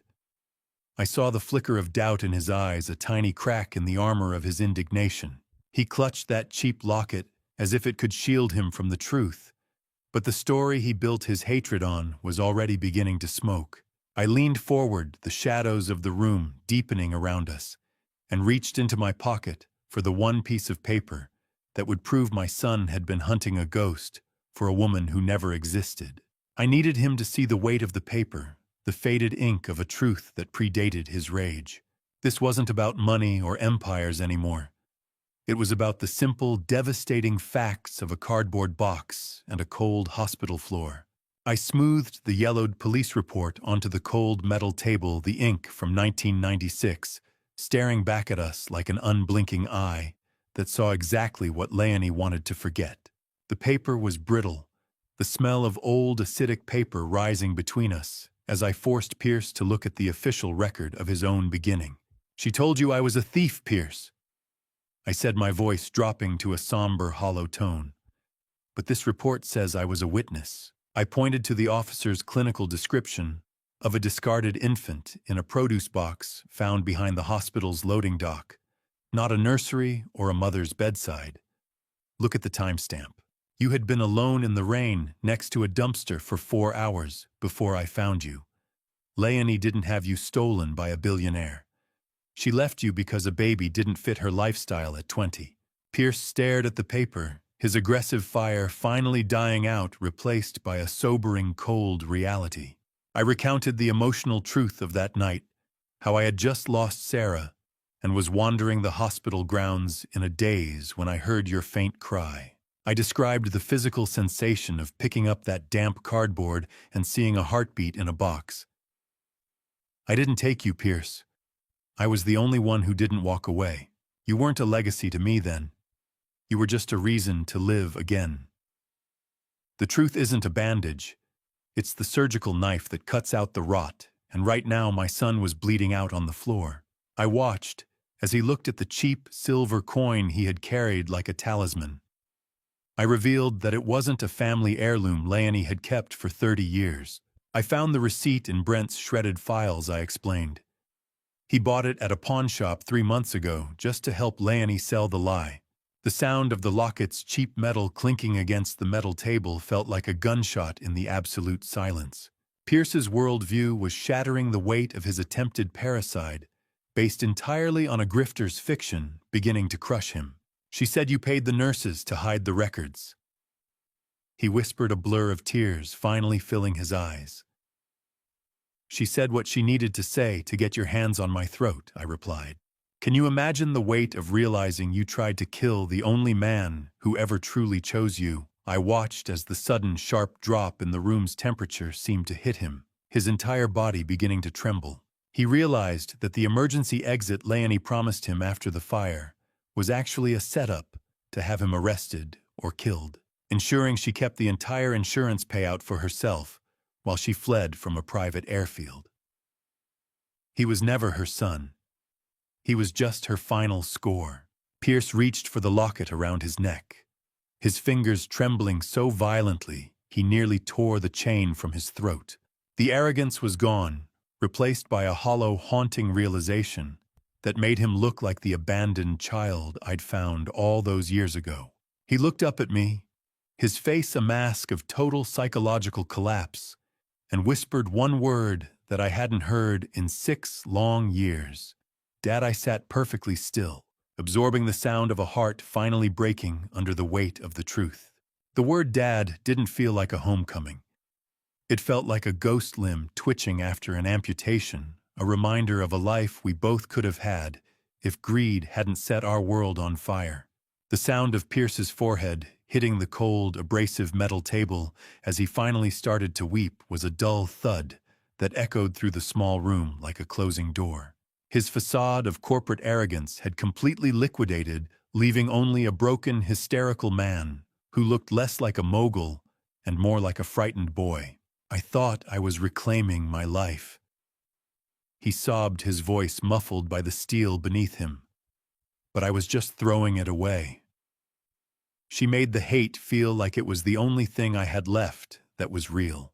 I sat in silence for a long moment, the salt sting of tears on my own cheek catching the bright, clinical glare of the precinct lights. I watched him confess to the moments of hesitation that Leonie had ruthlessly suppressed.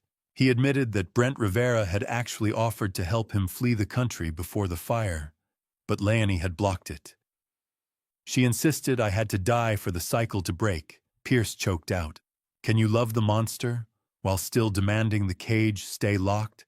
I slowly reached across the table, my hand hovering in the stagnant air before finally resting on Pierce's shaking shoulder. The texture of his expensive coat felt alien against my palm. I am still your father, Pierce, I whispered, my vision blurring. And because I am, I have to let you face what you've done. I can forgive you as a parent, but as a citizen, I have to testify. The love that picked you up in the rain 30 years ago hasn't died, but it can no longer shield you from the truth. Pierce looked at me with a mix of shame and a newfound, terrifying clarity. The heavy steel door groaned open, and Detective Long stepped in the smell of ozone and wet pavement, following him into the room. The handcuffs didn't make a sound, but they felt like the loudest thing in the world as they snapped shut around Pierce's wrists. Don't leave me, Dad, Pierce pleaded as the officers pulled him to his feet. I'm the only one who didn't leave, Pierce, I replied, standing at the interrogation door. I'm just the only one who can't follow you where you're going. As the officers led him away, he leaned back toward me, his eyes wide with a final chilling revelation. He whispered that Leonie has a second son, another mark she's currently grooming in another city, another legacy she's preparing to harvest. I stood in the hollow, echoing hallway and watched the elevator doors swallow the only family I had left. Long approached me, his face grim, and handed me a final file. Leonie Gonzalez hadn't just fled.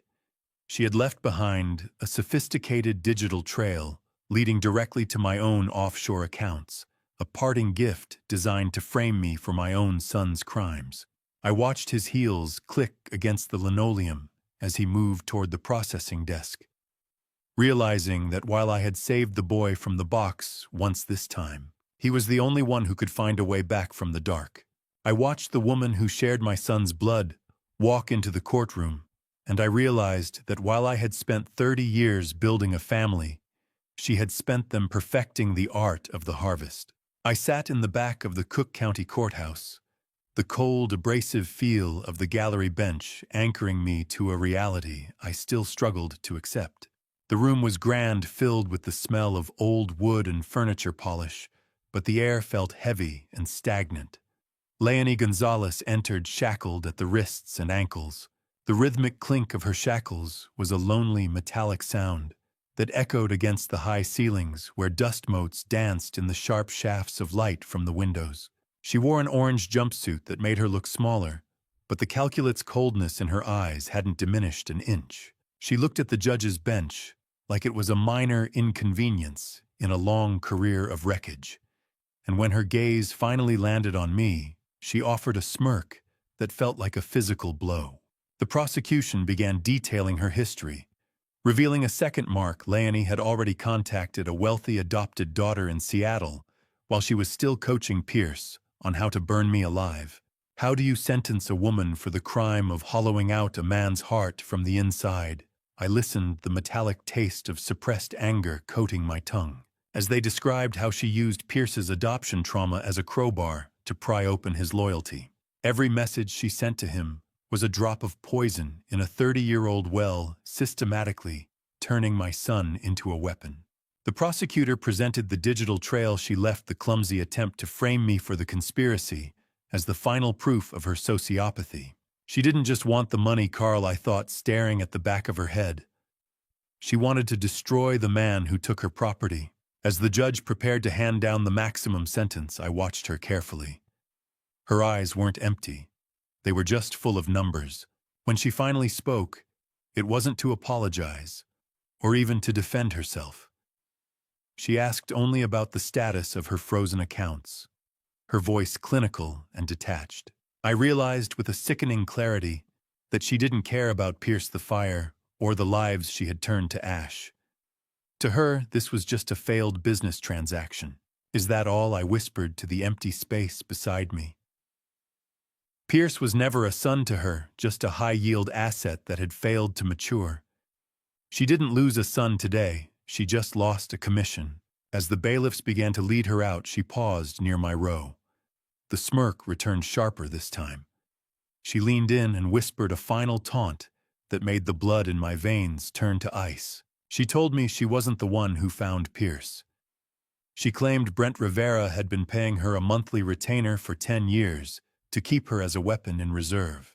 I stood as the courtroom cleared the weight of Brent's 10-year retainer, feeling like a new fire starting in my gut. And I realized the betrayal was even deeper than the police had imagined. I had been living in a house of cards, and the man holding the fan was the person I had called my brother for half a lifetime. I sat in the front row, watching my life's work and my family's legacy being weighed in years and months, wondering how 15 years of a son's life could ever balance out 30 years of a father's love. The heavy silence of the courtroom was a physical weight, broken only by the smell of floor wax and old wood. Brent Rivera was sentenced first. He stood there stripped of his dignity and his expensive silk suit, attempting one last pathetic plea for leniency. I was just trying to keep the company solvent. He claimed, his voice a frantic rasp. The judge looked at him with a coldness that mirrored my own. You were trying to keep your head above water in a pool of your own making, Mr. Rivera, the judge replied, referencing the monthly retainer Brent had paid to Leonie for a decade. Brent tried to turn on Pierce one last time, accusing the boy of being the true mastermind, but the judge quickly shut him down. She revealed that Pierce had already provided a full documented confession that protected my remaining assets from Leonie's digital frame-up. I watched with cold detachment as my former best friend was sentenced to 20 years for corporate embezzlement and conspiracy to commit murder. Brent's fear finally outweighed his greed, his knees buckling as the bailiffs took hold of him. The judge's gavel didn't sound like a tool of justice. It sounded like the lid of a coffin closing on the last 30 years of my life. Then Pierce was brought forward. He looked hollowed out and fragile in his prison blues. The harsh yellow glare of the afternoon sun through the high windows highlighting every line of exhaustion on his young face. The judge acknowledged the psychological manipulation by Leonie and Brent, but she emphasized that Pierce's own hand had triggered the sequence of events. "Do you have anything to say, Mr. Morgan?" she asked. Pierce looked at the floor, his voice a mere whisper. "No, Your Honor." He was sentenced to 15 years in a high-security facility. The number hung in the air like a physical blow to my chest. 15 years. With good behavior, he would be eligible for parole in 10. I felt the weight of that decade pressing against my ribs. I am 61 years old now. In 10 years, if I am still here, I will be 71. The heavy, starched collar of my shirt pressing against my neck made it hard to swallow. Justice is a cold comfort when the person paying the price is the one you would have died for. As the bailiffs began to lead him toward the side door, Pierce stopped for a fraction of a second. He looked directly at me, and in his eyes I saw no anger left, only a profound, silent apology that I felt in my very marrow. I noticed he was clutching something in his hand, a small, worn photograph of the two of us from a decade ago. He had finally discarded Leonie's locket. I didn't say a word, but I mouthed the promise I had made since he was a baby. "I'll be waiting, Pierce." He didn't speak, but the way he looked at the door before being led away told me he knew exactly what he'd lost. I remained seated long after the room cleared, the echo of the gavel still ringing in the empty gallery. A decade felt like both an eternity and the blink of an eye. I walked out of the courthouse and saw Otis waiting by the car, and I realized that while one family had ended today, another had just begun to breathe. I pressed my thumb against the biometric scanner of the new front door, and for the first time in my life, the light flashed green for a man who had finally stopped running from his own history. The charred smell of the brownstone site, even months later, had been the only thing that felt real, but today it was replaced by the clean, sharp scent of fresh cedar and white paint. As I stepped inside, I found a small, fire-damaged letter tucked into the back of a restored grandfather clock. It was from Sarah, written shortly before she died, encouraging me to find the beauty in what is left behind. It was a message from the past that I finally felt worthy of reading. I walked through the sterile, quiet halls of the reconstructed home, the architecture echoing the old layout, but the spirit of the place had been fundamentally altered. There were no hidden safes now, no internal security overrides accessible to anyone but me. "It looks the same," I whispered to the silence of a house that was no longer haunted, "but it feels lighter. A house is just a box until you decide what is worth keeping inside." I moved into the living room, standing before the mantel where the nightmare had begun. The cold, smooth touch of marble on the mantel felt grounded under my fingertips. I began to curate the space with surgical precision.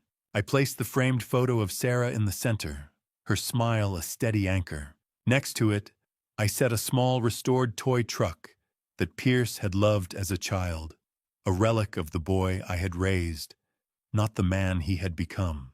Finally, I reached into my pocket and felt the heavy, comforting weight of a single silver coin in my palm. It wasn't the pawnshop forgery Brent had used to destroy my family, but the original token of gratitude Otis had returned to me. I placed it on the marble, a testament to a janitor's loyalty.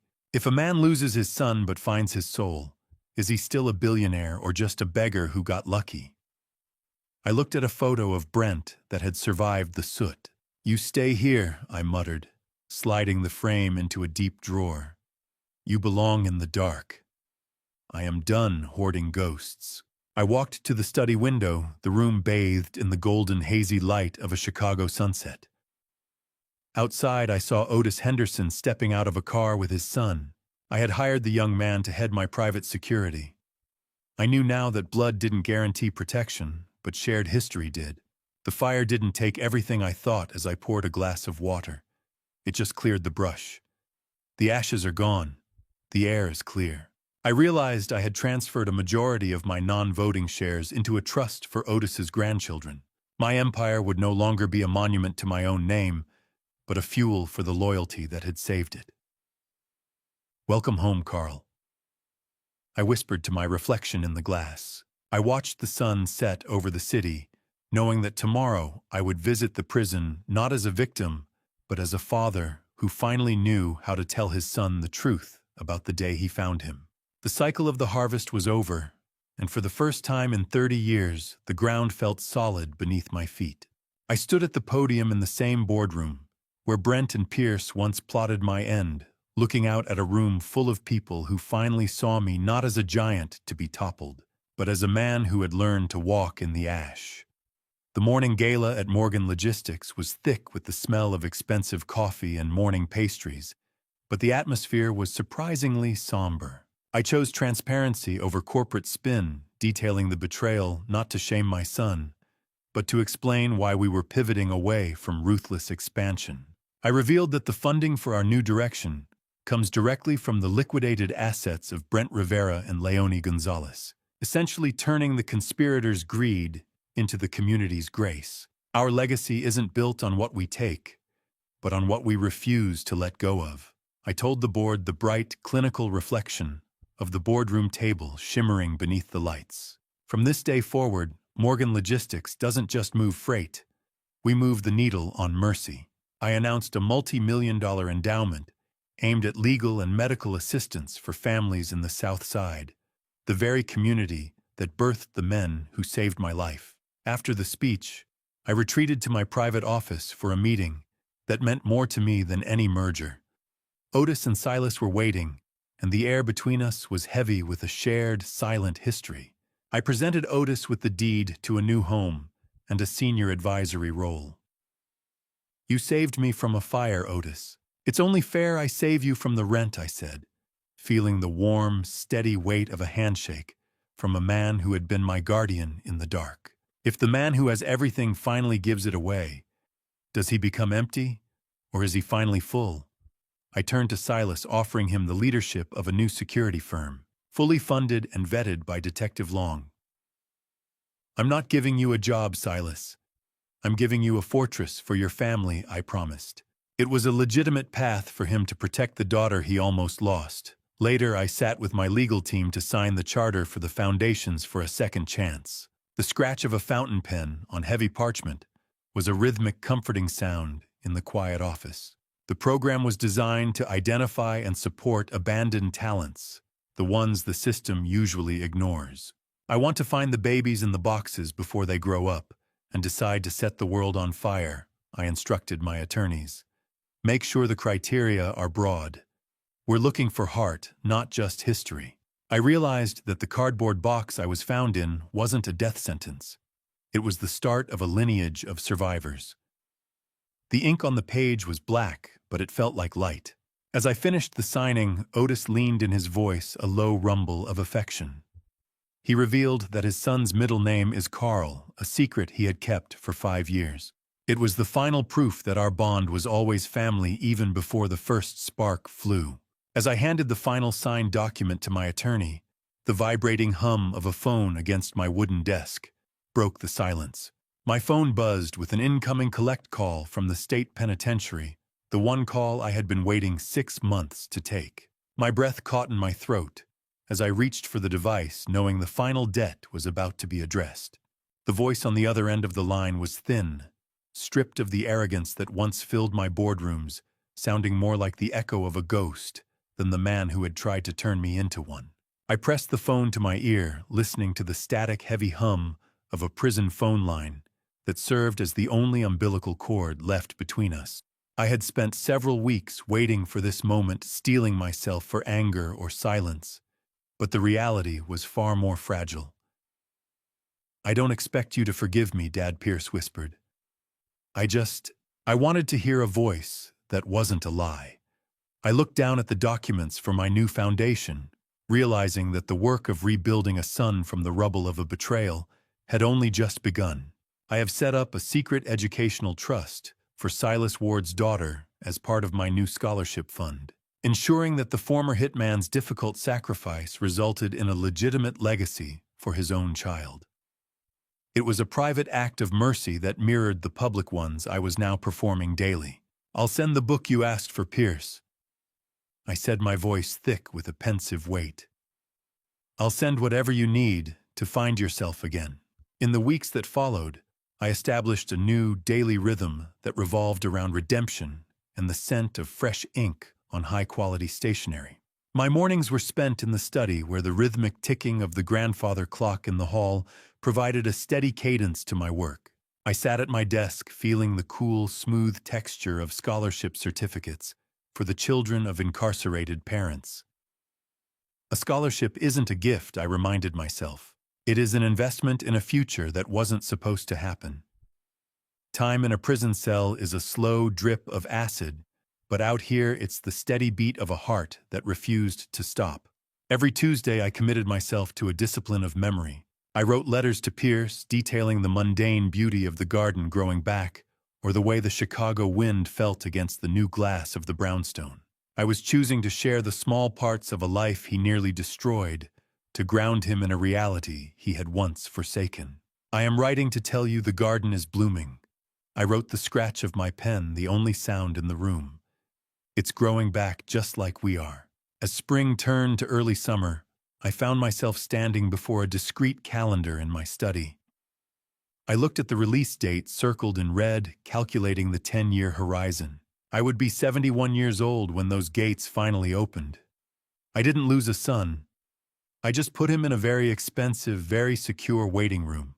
The physical toll of the next decade would be immense for both of us. But I accepted the quiet of the house as a preparation for the man my son might eventually become. 10 years is a long time to be alone. I whispered to the empty air, but it's a short time to build a soul. I'll be here when the gates open. I'm not going anywhere. I received a letter from the warden that June, stating that Pierce had officially refused all visitors except for me. He had finally cut the last psychological thread Leonie had woven into his mind.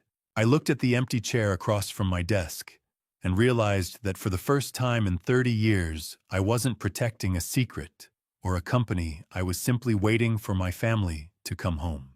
The metal detector let out a flat, indifferent chirp as I stepped through, stripped of my watch and my cufflinks, entering the only place in the world where the name Carl Morgan meant absolutely nothing. The cold, antiseptic smell of the prison lobby clung to my throat as I followed a silent guard toward the visitation room. I was no longer a billionaire protecting an empire. I was simply a man waiting to see his son. I entered the room, a sterile environment defined by gray plastic and the rhythmic thud of heavy steel doors. Pierce was already sitting on the other side of the reinforced glass. The sharp edges of his previous arrogance had been sanded down, replaced by a weary, quiet stillness that made him look younger and older all at once. I noticed his pale, unmanicured hands resting on the counter, a far cry from the hands that once signed million-dollar deals. He revealed that he has started working in the prison's library, teaching other inmates to read. It was a humble echo of the values I had tried to instill in him for decades, a small spark of light in the gray. We both reached for our respective handsets, at the same time the hollow plastic click of the connection, sounding like the first stone laid in a new foundation. "You look tired, Dad," he whispered. "I've lived through a fire and a courtroom, Pierce." I replied, my voice steady. "I've earned the right to be tired. If the glass between us is the only thing keeping the world together, is it a barrier or a bridge?" I spoke to him about the Second Chance Foundation and my visits to the old hospital dock. I wanted him to understand that while I couldn't undo his sentence, I would be the lighthouse that guided him back to shore. "I chose you when you were a heartbeat in a box," I said, leaning toward the glass. "And I choose you now in this cage. My love was never a business transaction or a bribe for your loyalty. I don't need a legacy, Pierce. I just need my son." He pressed his palm against the glass, and for a moment the divide seemed to vanish. As the guard signaled the end of our time, I watched him be led away, but the bitterness was gone.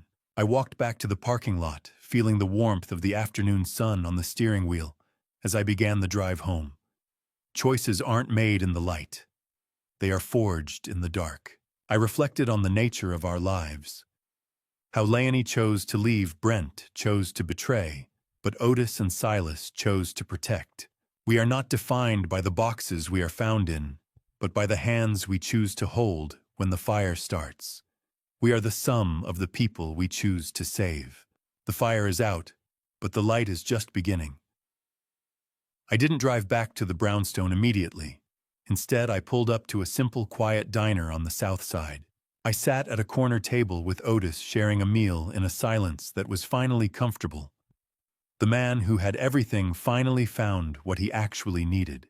I looked at Otis across the table and realized that the greatest empire I ever built wasn't made of steel, it was made of the people who stayed when everything else burned. Looking back at everything that happened, I realized the greatest mistake I made wasn't building a powerful company. It was believing that success alone could protect the people I loved. I spent years guarding money secrets and reputation, but I forgot that truth and humility matter more than control. This painful family story taught me that silence can become poison when the people we love are left alone with lies. If there is one lesson I want you to take from this family story, it is this: don't hide the truth from the people you love even when you believe you're protecting them. Secrets create shadows where manipulation can grow. What happened to me may look like a dramatic dad revenge, but the truth is, I never wanted revenge.